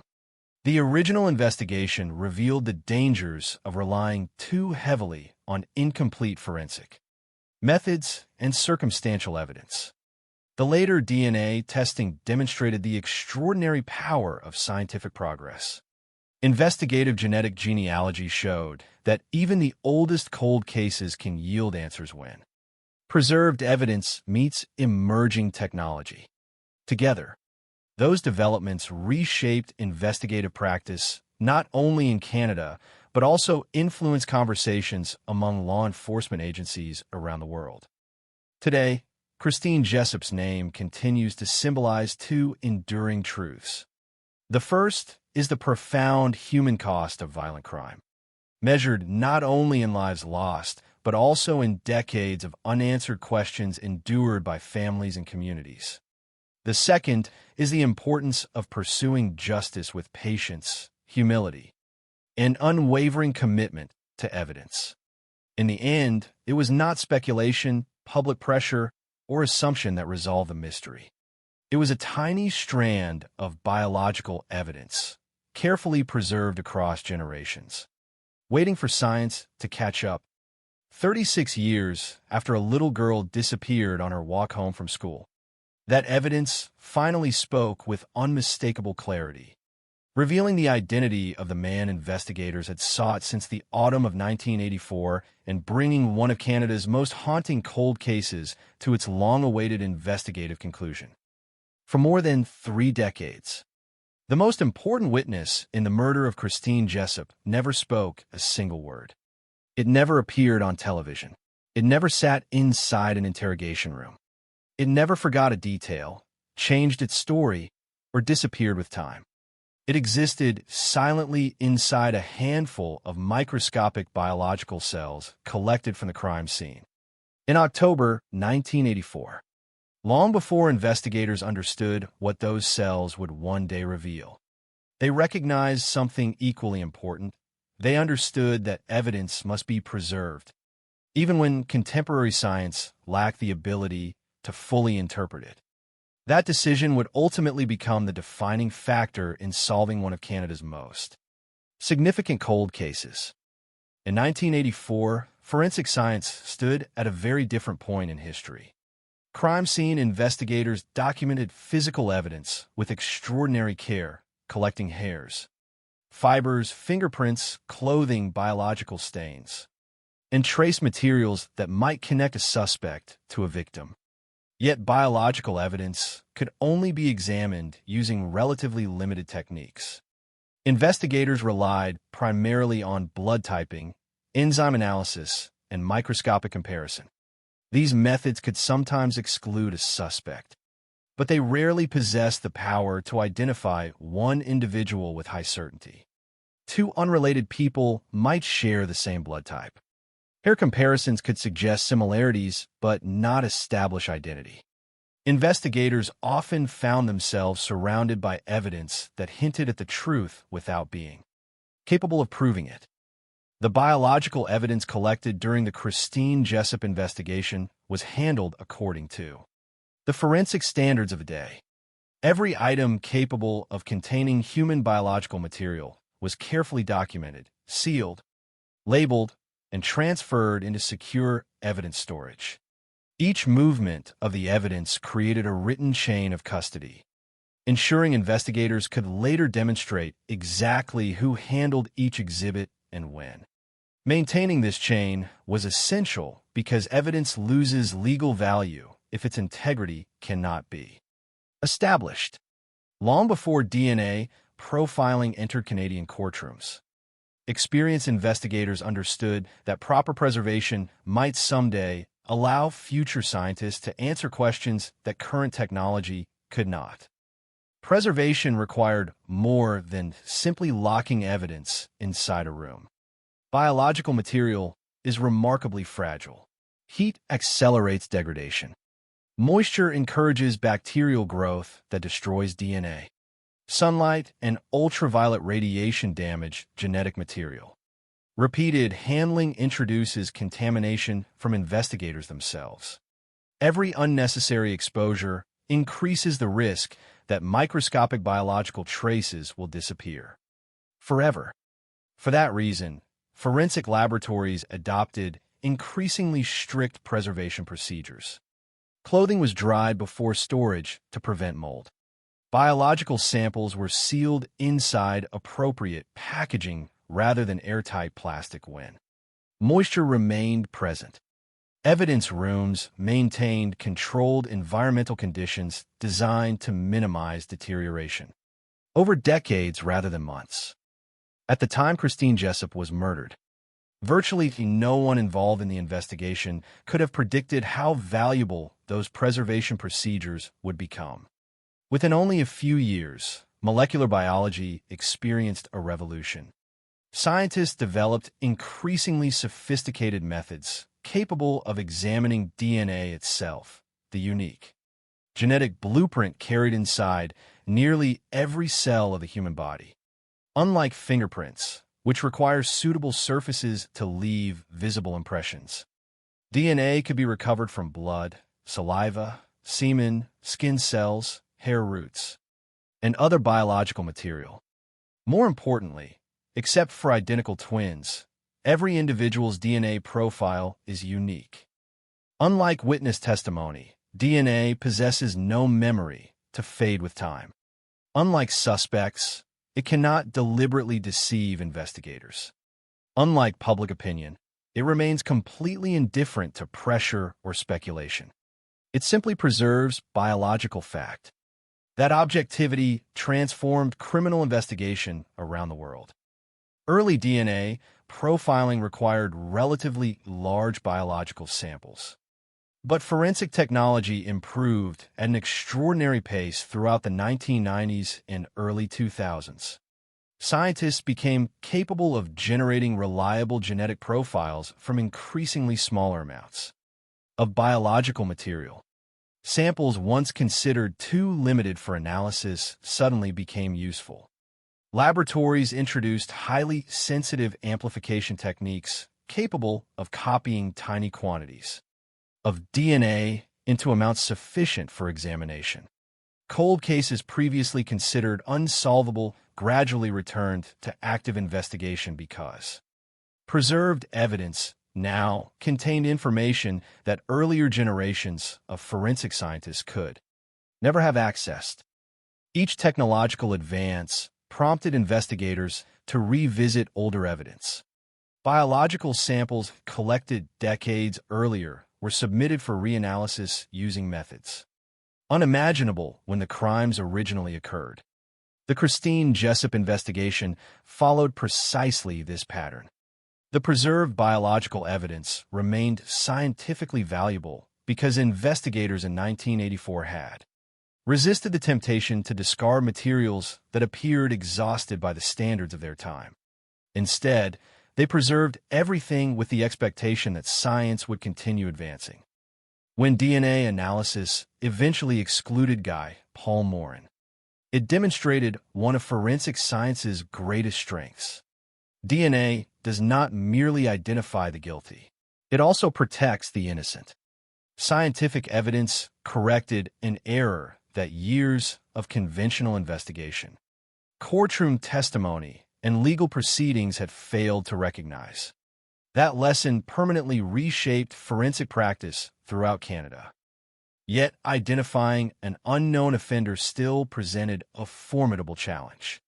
Traditional forensic DNA comparison depends upon reference samples. Investigators compare crime scene DNA against biological samples collected from known individuals or against profiles stored within criminal DNA databases. If the unknown individual has never submitted DNA and has never entered the database through a qualifying criminal conviction, the profile remains anonymous regardless of its accuracy. For years, this limitation prevented further progress in Christine Jessup's case. Investigators possessed the offender's DNA profile, but they had no corresponding name. The profile became, in effect, a biological fingerprint without an identified owner. Everything changed with the emergence of investigative genetic genealogy. Unlike traditional forensic DNA analysis, investigative genetic genealogy does not seek an immediate direct match. Instead, it searches for biological relatives who voluntarily submitted DNA to genealogy databases for entirely different reasons, often to explore family history or ancestry. Those relatives may share only a small percentage of inherited DNA with the unknown individual. But genetics follows predictable inheritance patterns. Even distant cousins possess measurable segments of shared DNA inherited from common ancestors. Investigators and professional genealogists begin by identifying these distant relatives. None of them are suspects simply because they appear within the database. Rather, they become starting points for genealogical research. Family historians then reconstruct extensive family trees using birth certificates, marriage records, census documents, newspaper archives, military records, immigration files, obituaries, cemetery records, and countless other historical sources. The process resembles assembling an enormous historical puzzle. One distant cousin might lead investigators toward great-grandparents. Those ancestors may have dozens of descendants spread across multiple generations. Another distant cousin provides a second branch of the same family tree. Gradually, independent branches intersect. With each confirmed relationship, the pool of possible individuals becomes smaller. Investigators then combine genealogical findings with traditional detective work. Age becomes important. Geographic location matters. Historical employment records may reveal where individuals lived during the relevant period. Military service, education, travel history, property ownership, and documented addresses all contribute additional pieces of information. Rather than replacing conventional investigation, genetic genealogy strengthens it by directing detectives toward individuals who fit both the biological evidence and the historical circumstances. By the late 2010s, this approach had already solved numerous cold cases internationally, including investigations that had remained unresolved for more than 40 years. Law enforcement agencies increasingly recognized that preserved DNA evidence represented more than a laboratory sample. It represented an opportunity to reconstruct biological relationships extending across entire family histories. When Canadian investigators applied investigative genetic genealogy to the Christine Jessup case, they approached the process with extraordinary caution. The lessons learned from Guy Paul Morin's wrongful conviction remained fresh. Every genealogical lead required independent verification. Every historical record had to be confirmed through reliable documentation. DNA alone identified biological relationships. But identifying a specific suspect required combining genetic evidence with independently verified investigative facts. The work demanded months of painstaking analysis rather than dramatic breakthroughs. There was no computer instantly displaying the killer's identity.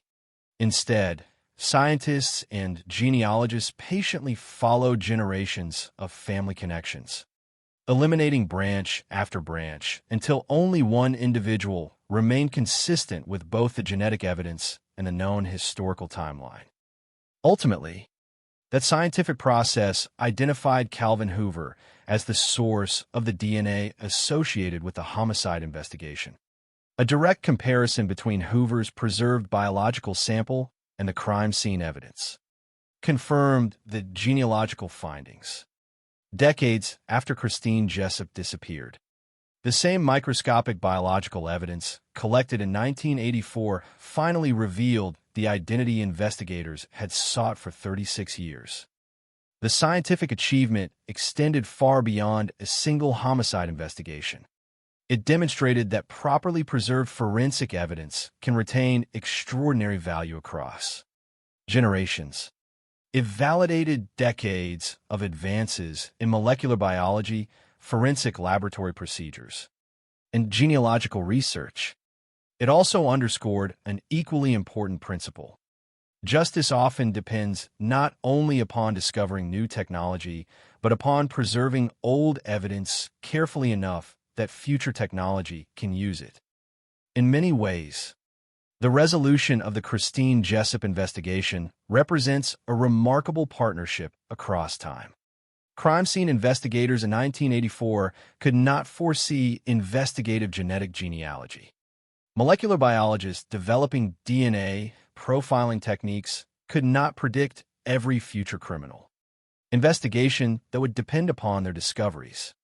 Genealogists tracing distant family histories never imagined their work might someday identify a murderer. Yet each contributed a crucial piece to the same puzzle. The murder itself remained a tragedy that no scientific advancement could undo. Christine Jessup's life could never be restored. The suffering experienced by her family could never be erased. The years Guy Paul Morin spent wrongfully imprisoned could never be returned. But forensic science accomplished something profoundly important. It replaced uncertainty with evidence, speculation with measurable fact, and unanswered questions with a scientifically supported conclusion. In doing so, it transformed one of Canada's most enduring cold cases into a landmark demonstration of how patience, preservation, and scientific progress can eventually reveal truths that once seemed destined to remain hidden forever. Few criminal investigations leave behind two victims whose lives are forever defined by the same case. In the murder of Christine Jessup, the first victim was a 9-year-old girl whose life ended on an October afternoon in 1984. The second was a man who was entirely innocent.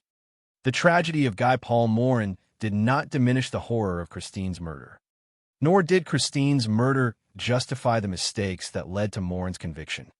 Instead, the two stories became inseparable, one exposing the devastating impact of violent crime, the other revealing how even a justice system built on the pursuit of truth can reach the wrong conclusion when evidence is misunderstood.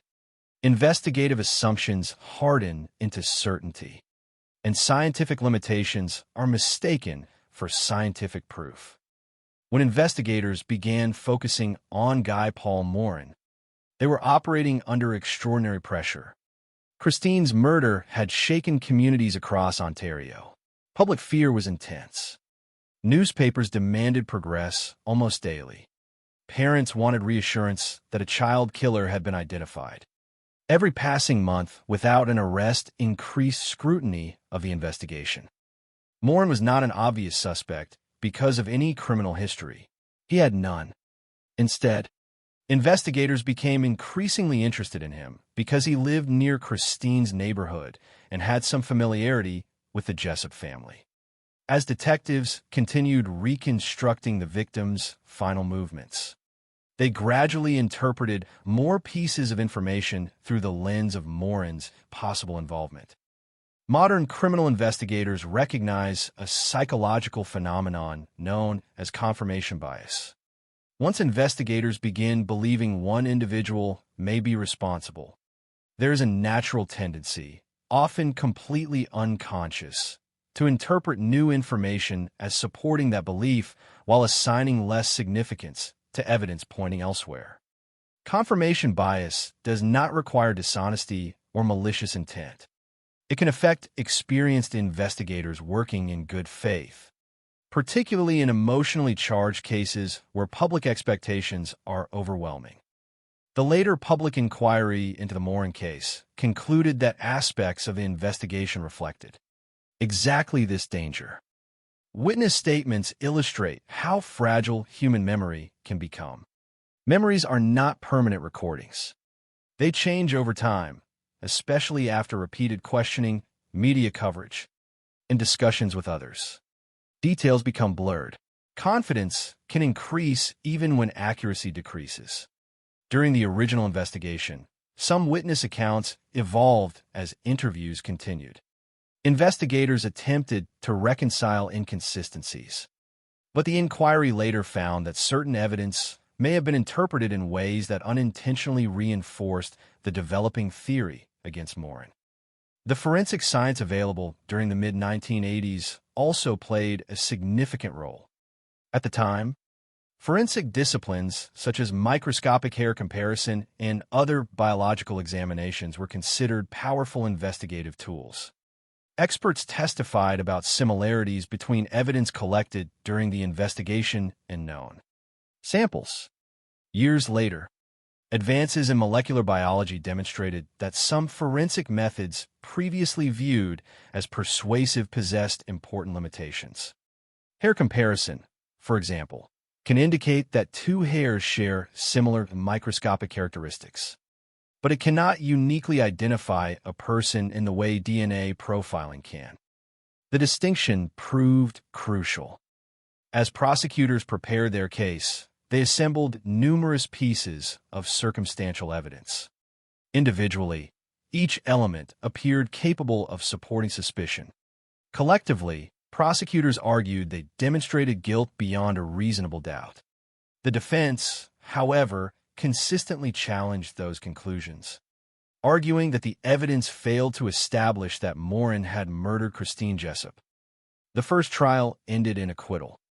Ordinarily, an acquittal represents the conclusion of criminal proceedings. However, legal errors identified during appellate review resulted in the acquittal being set aside, leading to a second trial. This distinction is important. The second proceeding did not occur because new DNA evidence suddenly emerged proving guilt. Instead, appellate courts determined that legal issues during the first trial justified another hearing before a new jury. The second trial unfolded under extraordinary public attention. By then, years had passed since Christine's murder. Public pressure had not disappeared. If anything, the desire for resolution had grown stronger.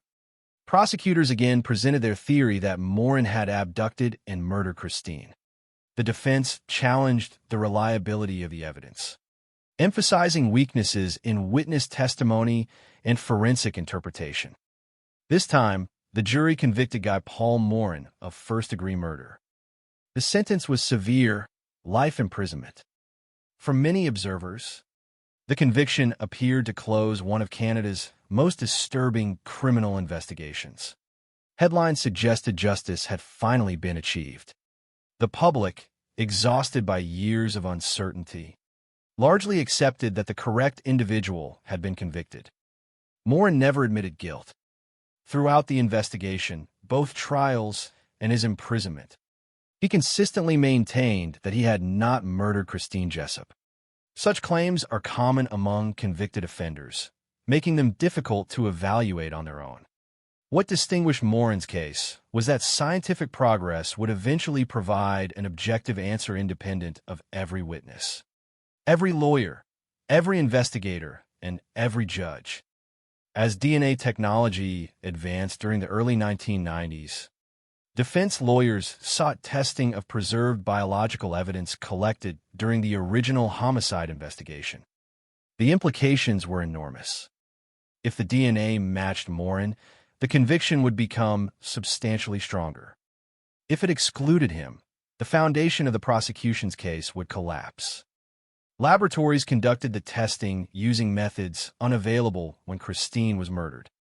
The results were unmistakable. The biological evidence excluded Guy Paul Morin. The DNA recovered from evidence associated with the homicide did not originate from him. Scientific evidence accomplished in a laboratory what years of litigation had failed to establish. Inside courtrooms. In 1995, Morin's conviction was overturned, and he was acquitted. The announcement stunned Canada. An innocent man had spent years in prison for the murder of a child he did not kill. Equally disturbing was the realization that the actual offender had remained free throughout the entire investigation. The consequences extended far beyond one criminal case. Ontario established a public inquiry headed by the Honorable Fred Kaufman, tasked with examining how such a profound miscarriage of justice had occurred. The Commission on Proceedings involving Guy Paul Morin, commonly known as the Kaufman Inquiry, became one of the most comprehensive examinations of wrongful conviction ever conducted in Canada. The inquiry reviewed tens of thousands of pages of investigative files, forensic reports, laboratory documentation, judicial records, and witness testimony. Detectives, forensic scientists, prosecutors, defense lawyers, and numerous experts appeared before the commission. Its purpose was not simply to identify individual mistakes. It sought to understand how an entire investigative process could gradually move toward the wrong conclusion while many participants sincerely believed they were pursuing justice. The inquiry identified multiple contributing factors. It concluded that investigators had, at various stages, become too narrowly focused on Morin as the primary suspect, reducing the likelihood that alternative explanations would receive equal attention. The Commission examined shortcomings in forensic practices, including limitations in expert testimony and the interpretation of scientific evidence available at the time. It also addressed disclosure obligations, emphasizing that prosecutors must provide defense counsel with complete access to relevant evidence to ensure fair trials. Perhaps most importantly, the inquiry emphasized the danger of tunnel vision. Tunnel vision differs slightly from confirmation bias. Confirmation bias concerns how evidence is interpreted.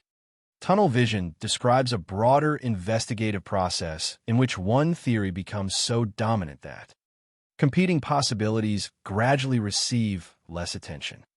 Once investigators become convinced they have identified the correct suspect, every new fact risks being unconsciously filtered through that assumption.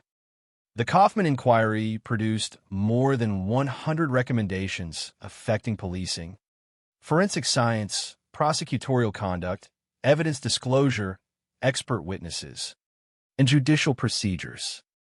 Many of those recommendations fundamentally reshaped Canadian criminal justice practices. Police agencies strengthened investigative training. Forensic laboratories adopted more rigorous quality assurance measures. Prosecutors received clearer guidance regarding disclosure responsibilities.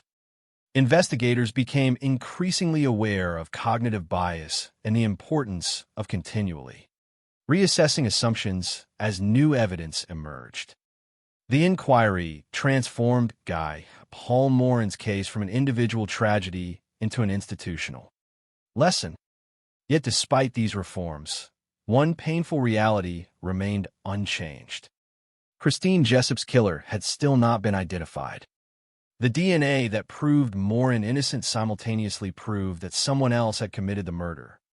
That unknown individual had remained free throughout Morin's prosecution, conviction, imprisonment, and eventual exoneration. For Christine's family, the inquiry delivered accountability regarding the wrongful conviction, but could not deliver justice for Christine herself. The investigation, therefore, entered a unique chapter. Its greatest achievement had become proving who did not commit the crime. Its greatest challenge remained discovering who did. Years later, when investigative genetic genealogy finally identified Calvin Hoover through preserved DNA evidence, it did more than solve a cold case. It confirmed the central lesson of the Kaufman inquiry. Scientific evidence, when properly collected, carefully preserved, objectively interpreted, and continuously reevaluated as technology evolves, remains the strongest safeguard against both wrongful conviction and unresolved crime. The legacy of Guy Paul Morin is therefore not simply that of an innocent man who lost years of his freedom. His case permanently changed how Canadian investigators approach major criminal investigations. His wrongful conviction reshaped forensic science, police training, prosecutorial ethics, and judicial oversight across the country. It stands today as a reminder that justice requires more than determination. It requires humility. It requires discipline. And above all, it requires an unwavering commitment to following the evidence, even when that evidence leads investigators away from their own most deeply held beliefs.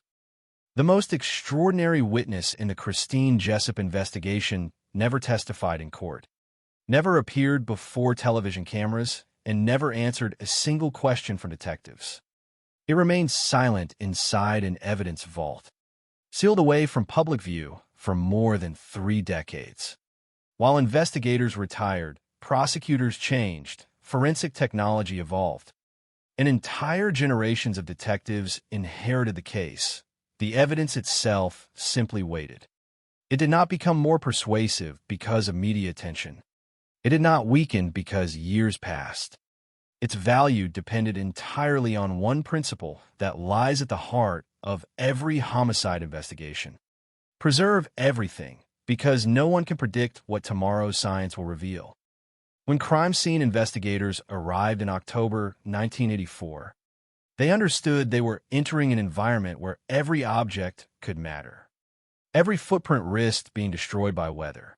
Every fiber could be carried away by wind. Every biological stain, no matter how small, might eventually connect an offender to the crime. Their first responsibility was not solving the case. It was protecting the scene long enough for the truth to survive. Before any evidence was collected, investigators documented the location extensively. Photographs recorded the scene from multiple perspectives. Measurements established the precise position of every significant item.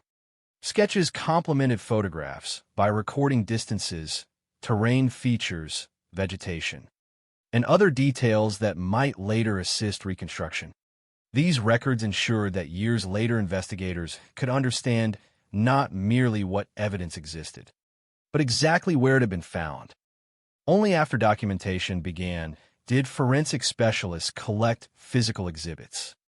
Every item followed strict procedures designed to reduce contamination. Gloves were changed frequently. Individual pieces of evidence were packaged separately. Labels identified the date, time, location, collector, and exhibit number. Nothing was left to memory alone. Every movement generated written documentation. Among the most valuable exhibits were those containing biological material. Unlike fingerprints or fibers, biological evidence carries genetic information unique to an individual. Even in 1984, investigators recognized its potential importance. Although they lacked today's sophisticated DNA technology, They understood only that biological samples should never be discarded simply because current laboratory methods could not fully analyze them. Proper packaging proved essential. If damp biological material is sealed improperly, moisture encourages bacterial growth that destroys DNA.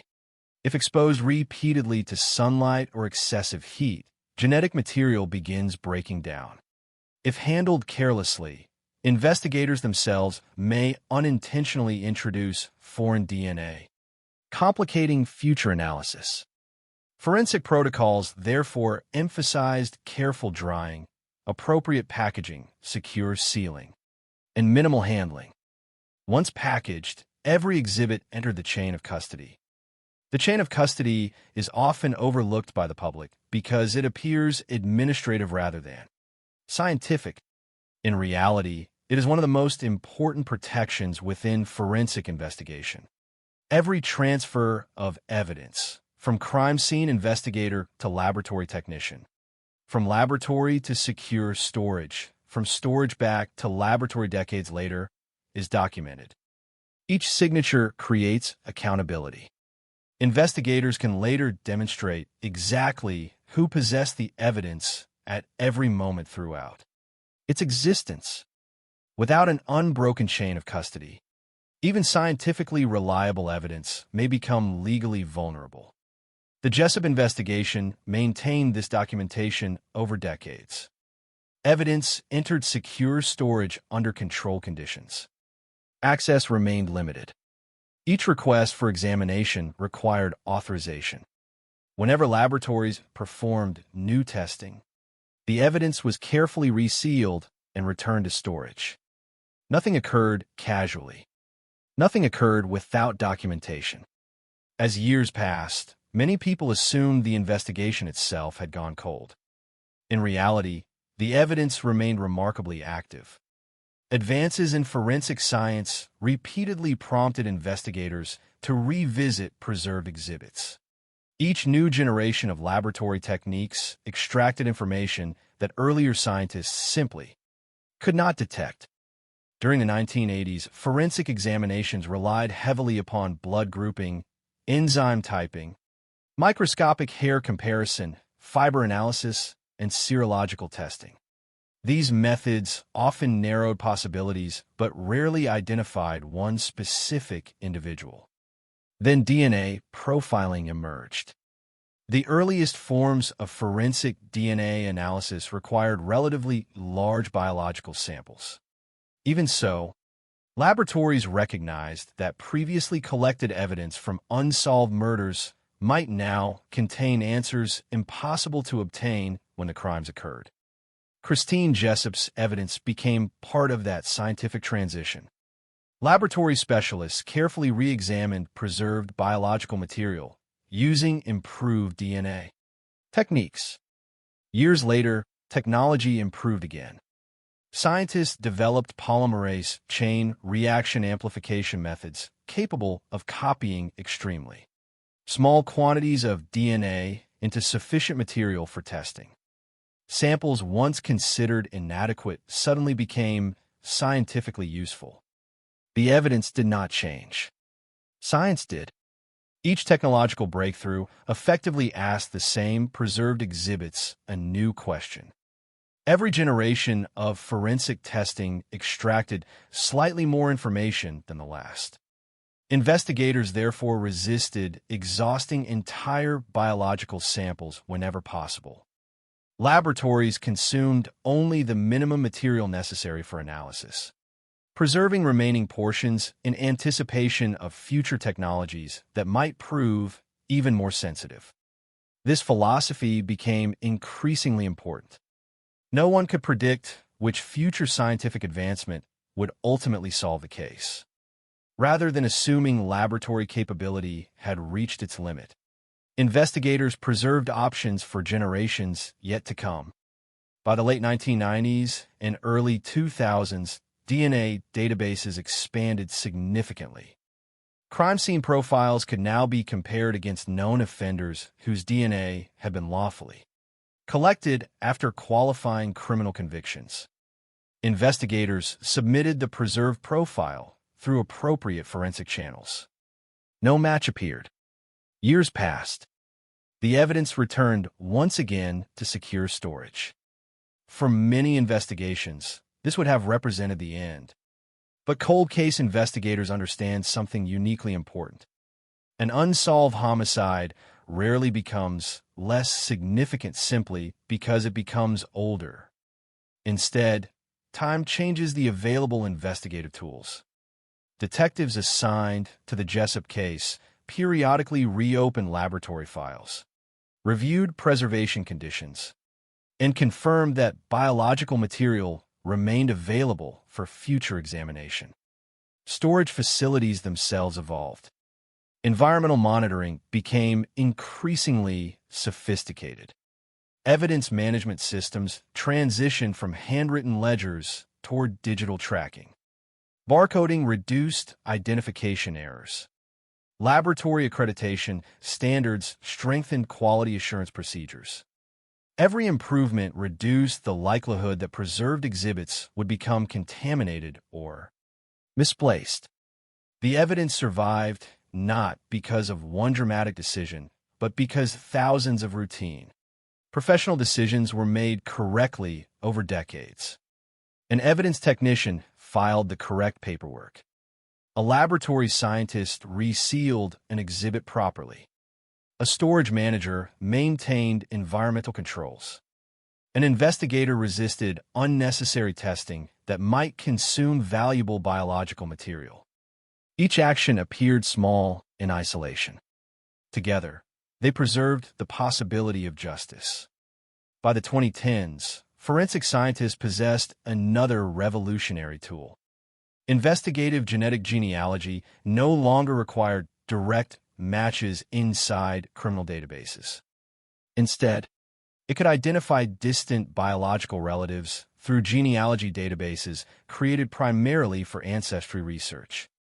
This innovation transformed the value of preserved evidence yet again. Suddenly, the anonymous DNA profile associated with Christine Jessup's murder became more than a laboratory identifier. It became the starting point for reconstructing an unknown person's family history. Without preserved biological evidence, investigative genetic genealogy would have been impossible. The family trees, historical research, genealogical reconstruction, and eventual identification of Calvin Hoover all depended upon one fragile collection of biological material surviving intact since October 1984. That survival was never guaranteed. Countless cold cases around the world remain unsolved because biological evidence deteriorated, became contaminated, or was discarded before DNA technology matured. Some investigations predated modern preservation standards.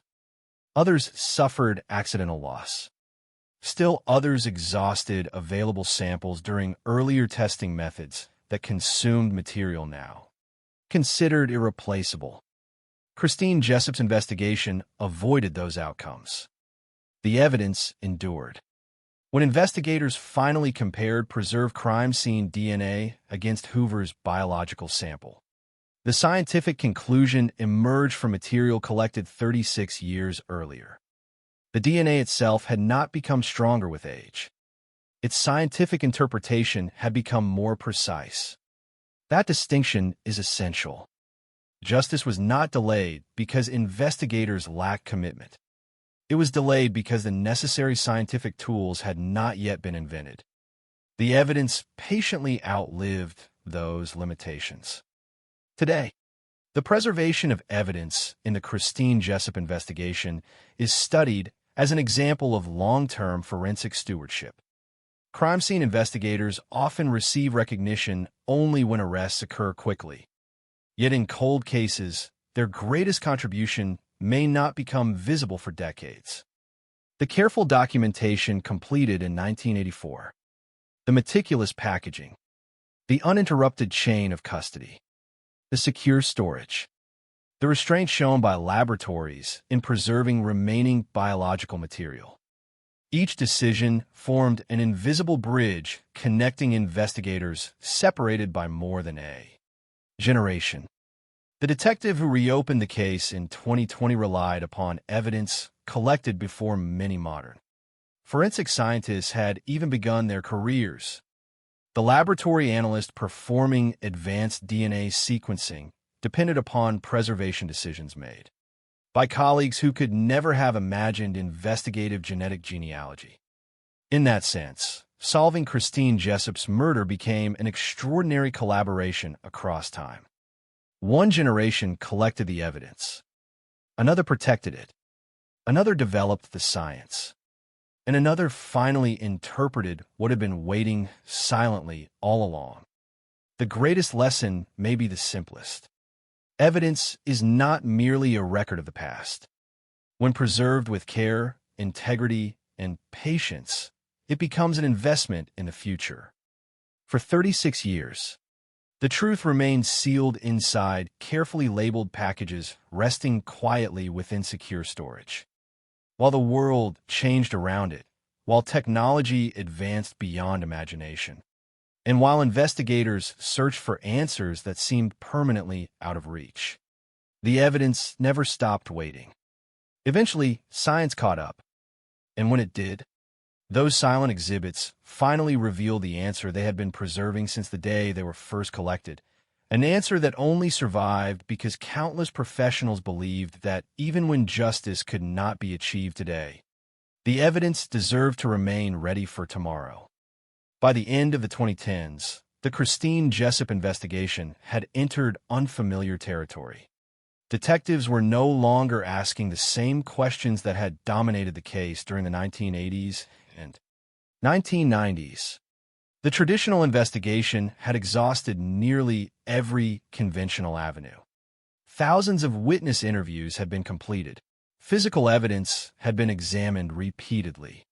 The wrongful conviction of Guy Paul Morin had already demonstrated the danger of relying too heavily on circumstantial evidence alone. What remained was something both incredibly valuable and frustratingly anonymous: a complete DNA profile recovered from biological evidence associated with the crime. Investigators knew the profile belonged to someone. They simply did not know who. For decades, that anonymous profile had been compared against Canada's criminal DNA databases whenever appropriate opportunities arose. Each comparison produced the same result: no match. That outcome suggested an important possibility. The individual responsible may never have been convicted of an offense requiring a DNA sample, or his DNA had simply never entered the National Forensic Database. Traditional database searching had reached its limit. Rather than abandoning the investigation, detectives considered a technique that had begun transforming cold case investigations around the world: investigative genetic genealogy. This method represented a fundamental shift in forensic thinking. Instead of asking, "Does this DNA belong to someone already known to law enforcement?" investigators asked an entirely different question: "Can this DNA tell us who the person's relatives are?" That subtle change opened a completely new investigative pathway. The first step involved returning to the preserved biological evidence. Before any genealogical work could begin, forensic scientists carefully evaluated whether the original DNA profile remained suitable for advanced analysis. Laboratories followed rigorous quality control procedures to ensure the sample had not degraded beyond usefulness and that previous testing had not introduced contamination. The DNA profile met the necessary scientific standards. Only then could the next phase begin. Investigative genetic genealogy differs significantly from conventional forensic DNA comparison. Traditional forensic profiling examines specific genetic markers optimized for individual identification within criminal justice systems. Genealogical analysis requires a broader examination of inherited genetic information that can reveal biological relationships across multiple generations. Rather than producing a direct identification, it identifies relatives. Those relatives may be extremely distant. Third cousins, fourth cousins, sometimes even more distant than that. At first glance, such relationships appear almost meaningless. In reality, they provide the foundation for reconstructing entire family histories. Investigators partnered with specialists experienced in forensic genealogy.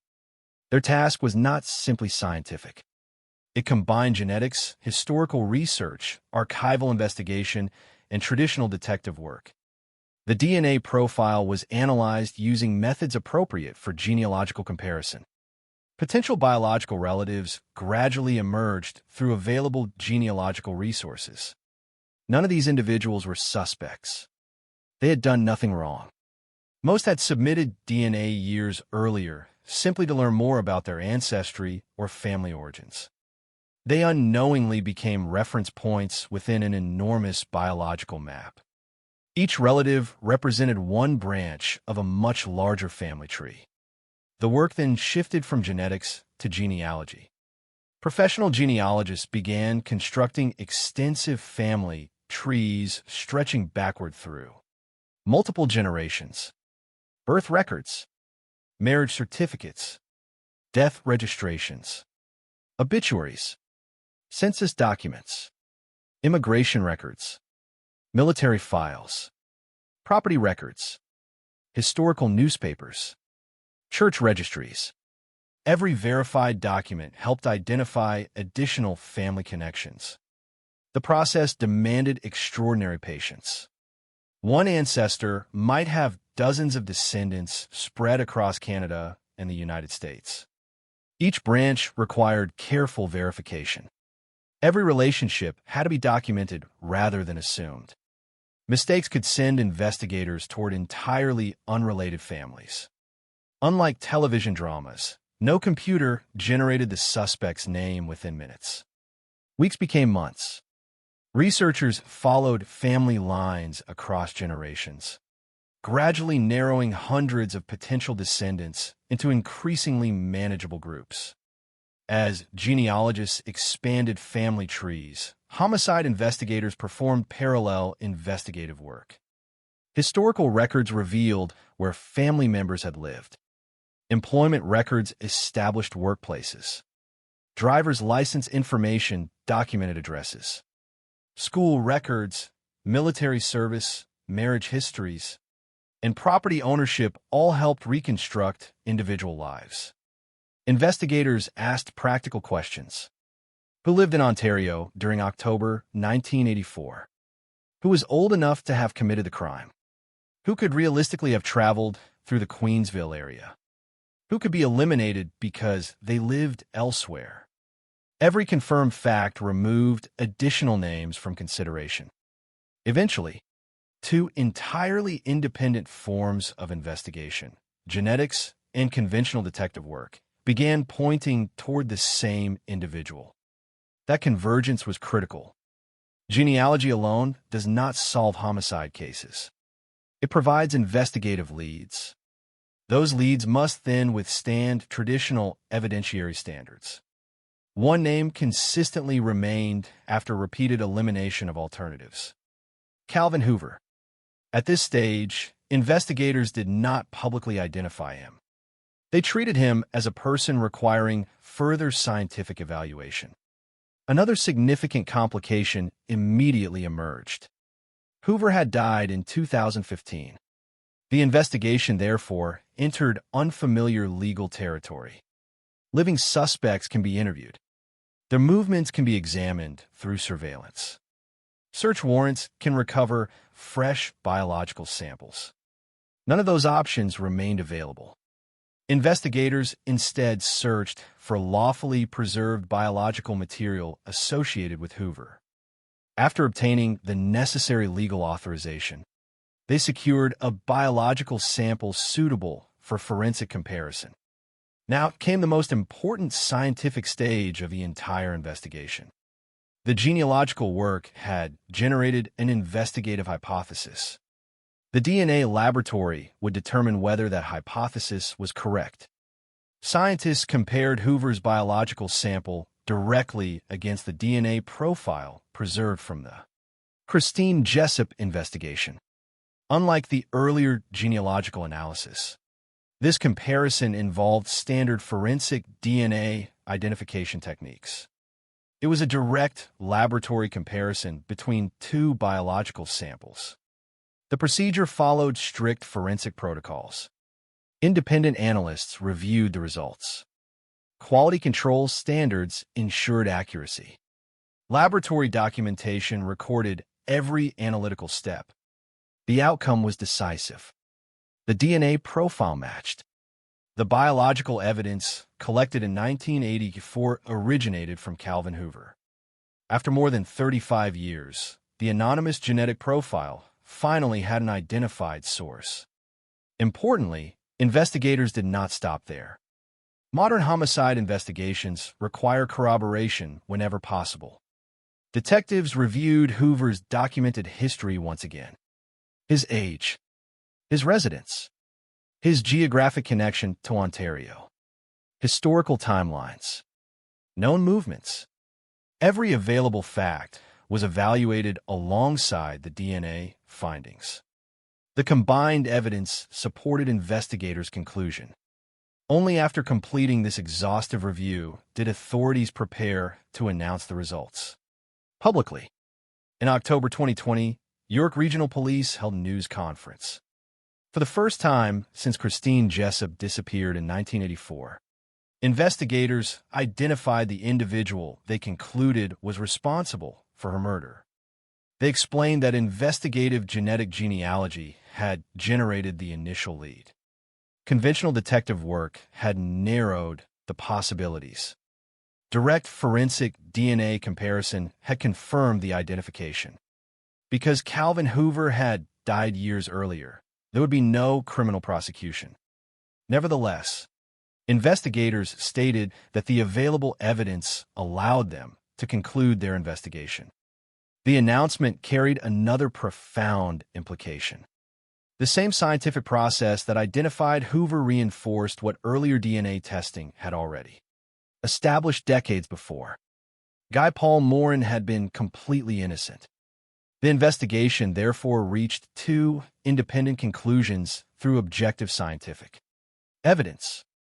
It identified the source of the biological material. It permanently excluded the wrongfully convicted man.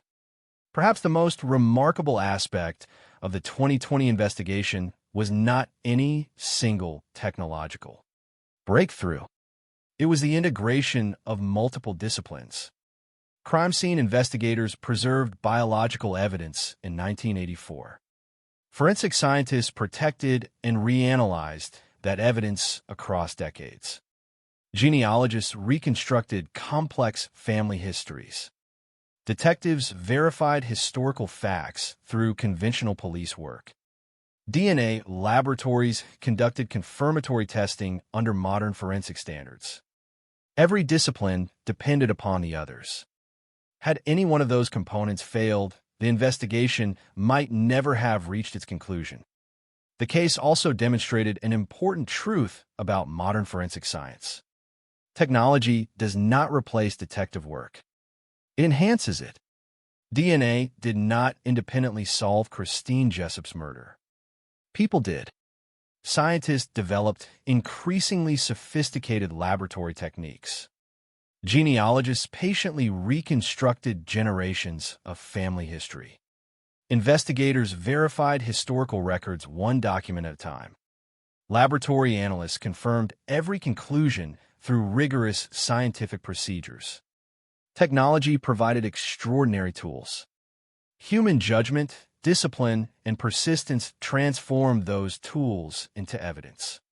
The investigation also reshaped expectations surrounding cold cases worldwide. For decades, investigators often believed that once witnesses died and memories faded, many homicides would remain permanently unsolved. The Jessup investigation demonstrated a different reality. Biological evidence does not forget. When properly preserved, it remains scientifically valuable long after eyewitnesses disappear and physical landscapes change. The passage of time no longer guarantees anonymity. For families waiting decades for answers, that realization represents something profoundly important. Justice may arrive slowly. It may depend upon technologies that have not yet been invented. It may require investigators from entirely different generations working toward the same goal. But as the 2020 investigation proved, evidence collected with care, preserved with discipline, and examined with increasingly powerful scientific methods can eventually reveal truths that once seemed beyond the reach of human knowledge. 36 years after a little girl failed to return home from school, a microscopic trace of DNA, protected through decades of meticulous forensic stewardship, finally completed the journey it had begun in 1984, transforming an unknown genetic profile into the identity of the man investigators had been searching for all along. When the Christine Jessup investigation finally reached its scientific conclusion in 2020, it closed far more than a single homicide file.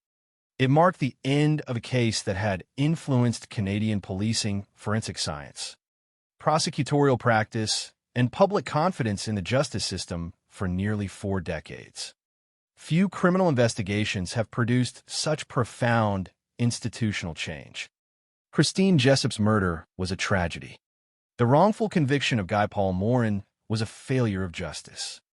Together, those two realities force Canada to examine not only how crimes are investigated, but how investigators think, how evidence is interpreted, and how scientific certainty must always outweigh institutional confidence. Long before Calvin Hoover was identified through DNA, the lessons from the Morin case had already begun reshaping criminal investigations across the country. One of the most significant reforms involved the recognition of tunnel vision. Prior to the Morin inquiry, investigators certainly understood the importance of remaining objective. But the inquiry transformed tunnel vision from an abstract psychological concern into a concrete operational risk. Police training increasingly emphasized that investigators must continually challenge their own assumptions. Detectives were encouraged to ask uncomfortable questions throughout major investigations. What evidence contradicts our current theory? Have alternative suspects been adequately investigated? Are we interpreting new information objectively, or only through the framework of our preferred explanation? These questions became essential safeguards rather than academic exercises. Major case management itself evolved. Large homicide investigations involve enormous amounts of information. Thousands of witness statements, forensic reports, surveillance records, photographs, and tips must be organized systematically. Without structure management, important evidence can be overlooked while less reliable information receives disproportionate attention. Canadian police agencies increasingly adopted formal major case management systems designed to improve organization, documentation, and investigative accountability. Every lead required documentation. Every investigative decision required justification. Alternative theories had to remain visible within the investigative process rather than quietly disappearing as one suspect emerged. This represented a cultural shift. The goal was not merely solving crimes. The goal became solving them correctly. Forensic science also underwent substantial transformation. During the 1980s, several forensic disciplines possessed limitations that were not fully understood by courts or investigators. Certain forms of microscopic comparison and biological analysis were often presented with greater certainty than modern science would later support. The Morin inquiry encouraged a more cautious approach. Experts increasingly distinguished between observations and conclusions. Laboratories strengthened quality assurance procedures. Peer review became more rigorous. Documentation standards improved. Scientific testimony placed greater emphasis upon measurable evidence rather than subjective interpretation. Perhaps no forensic discipline experienced greater influence than DNA analysis itself. As DNA technology matured, investigators recognized its extraordinary ability not only to identify offenders, but also to exclude innocent individuals. This dual function fundamentally changed investigative strategy. Rather than relying primarily upon circumstantial evidence, detectives increasingly sought objective biological confirmation whenever possible. DNA became one component of a broader evidentiary framework rather than a tool used only after suspects had already been identified. Evidence preservation practices also became more sophisticated. The Christine Jessup investigation demonstrated that properly stored biological material could remain scientifically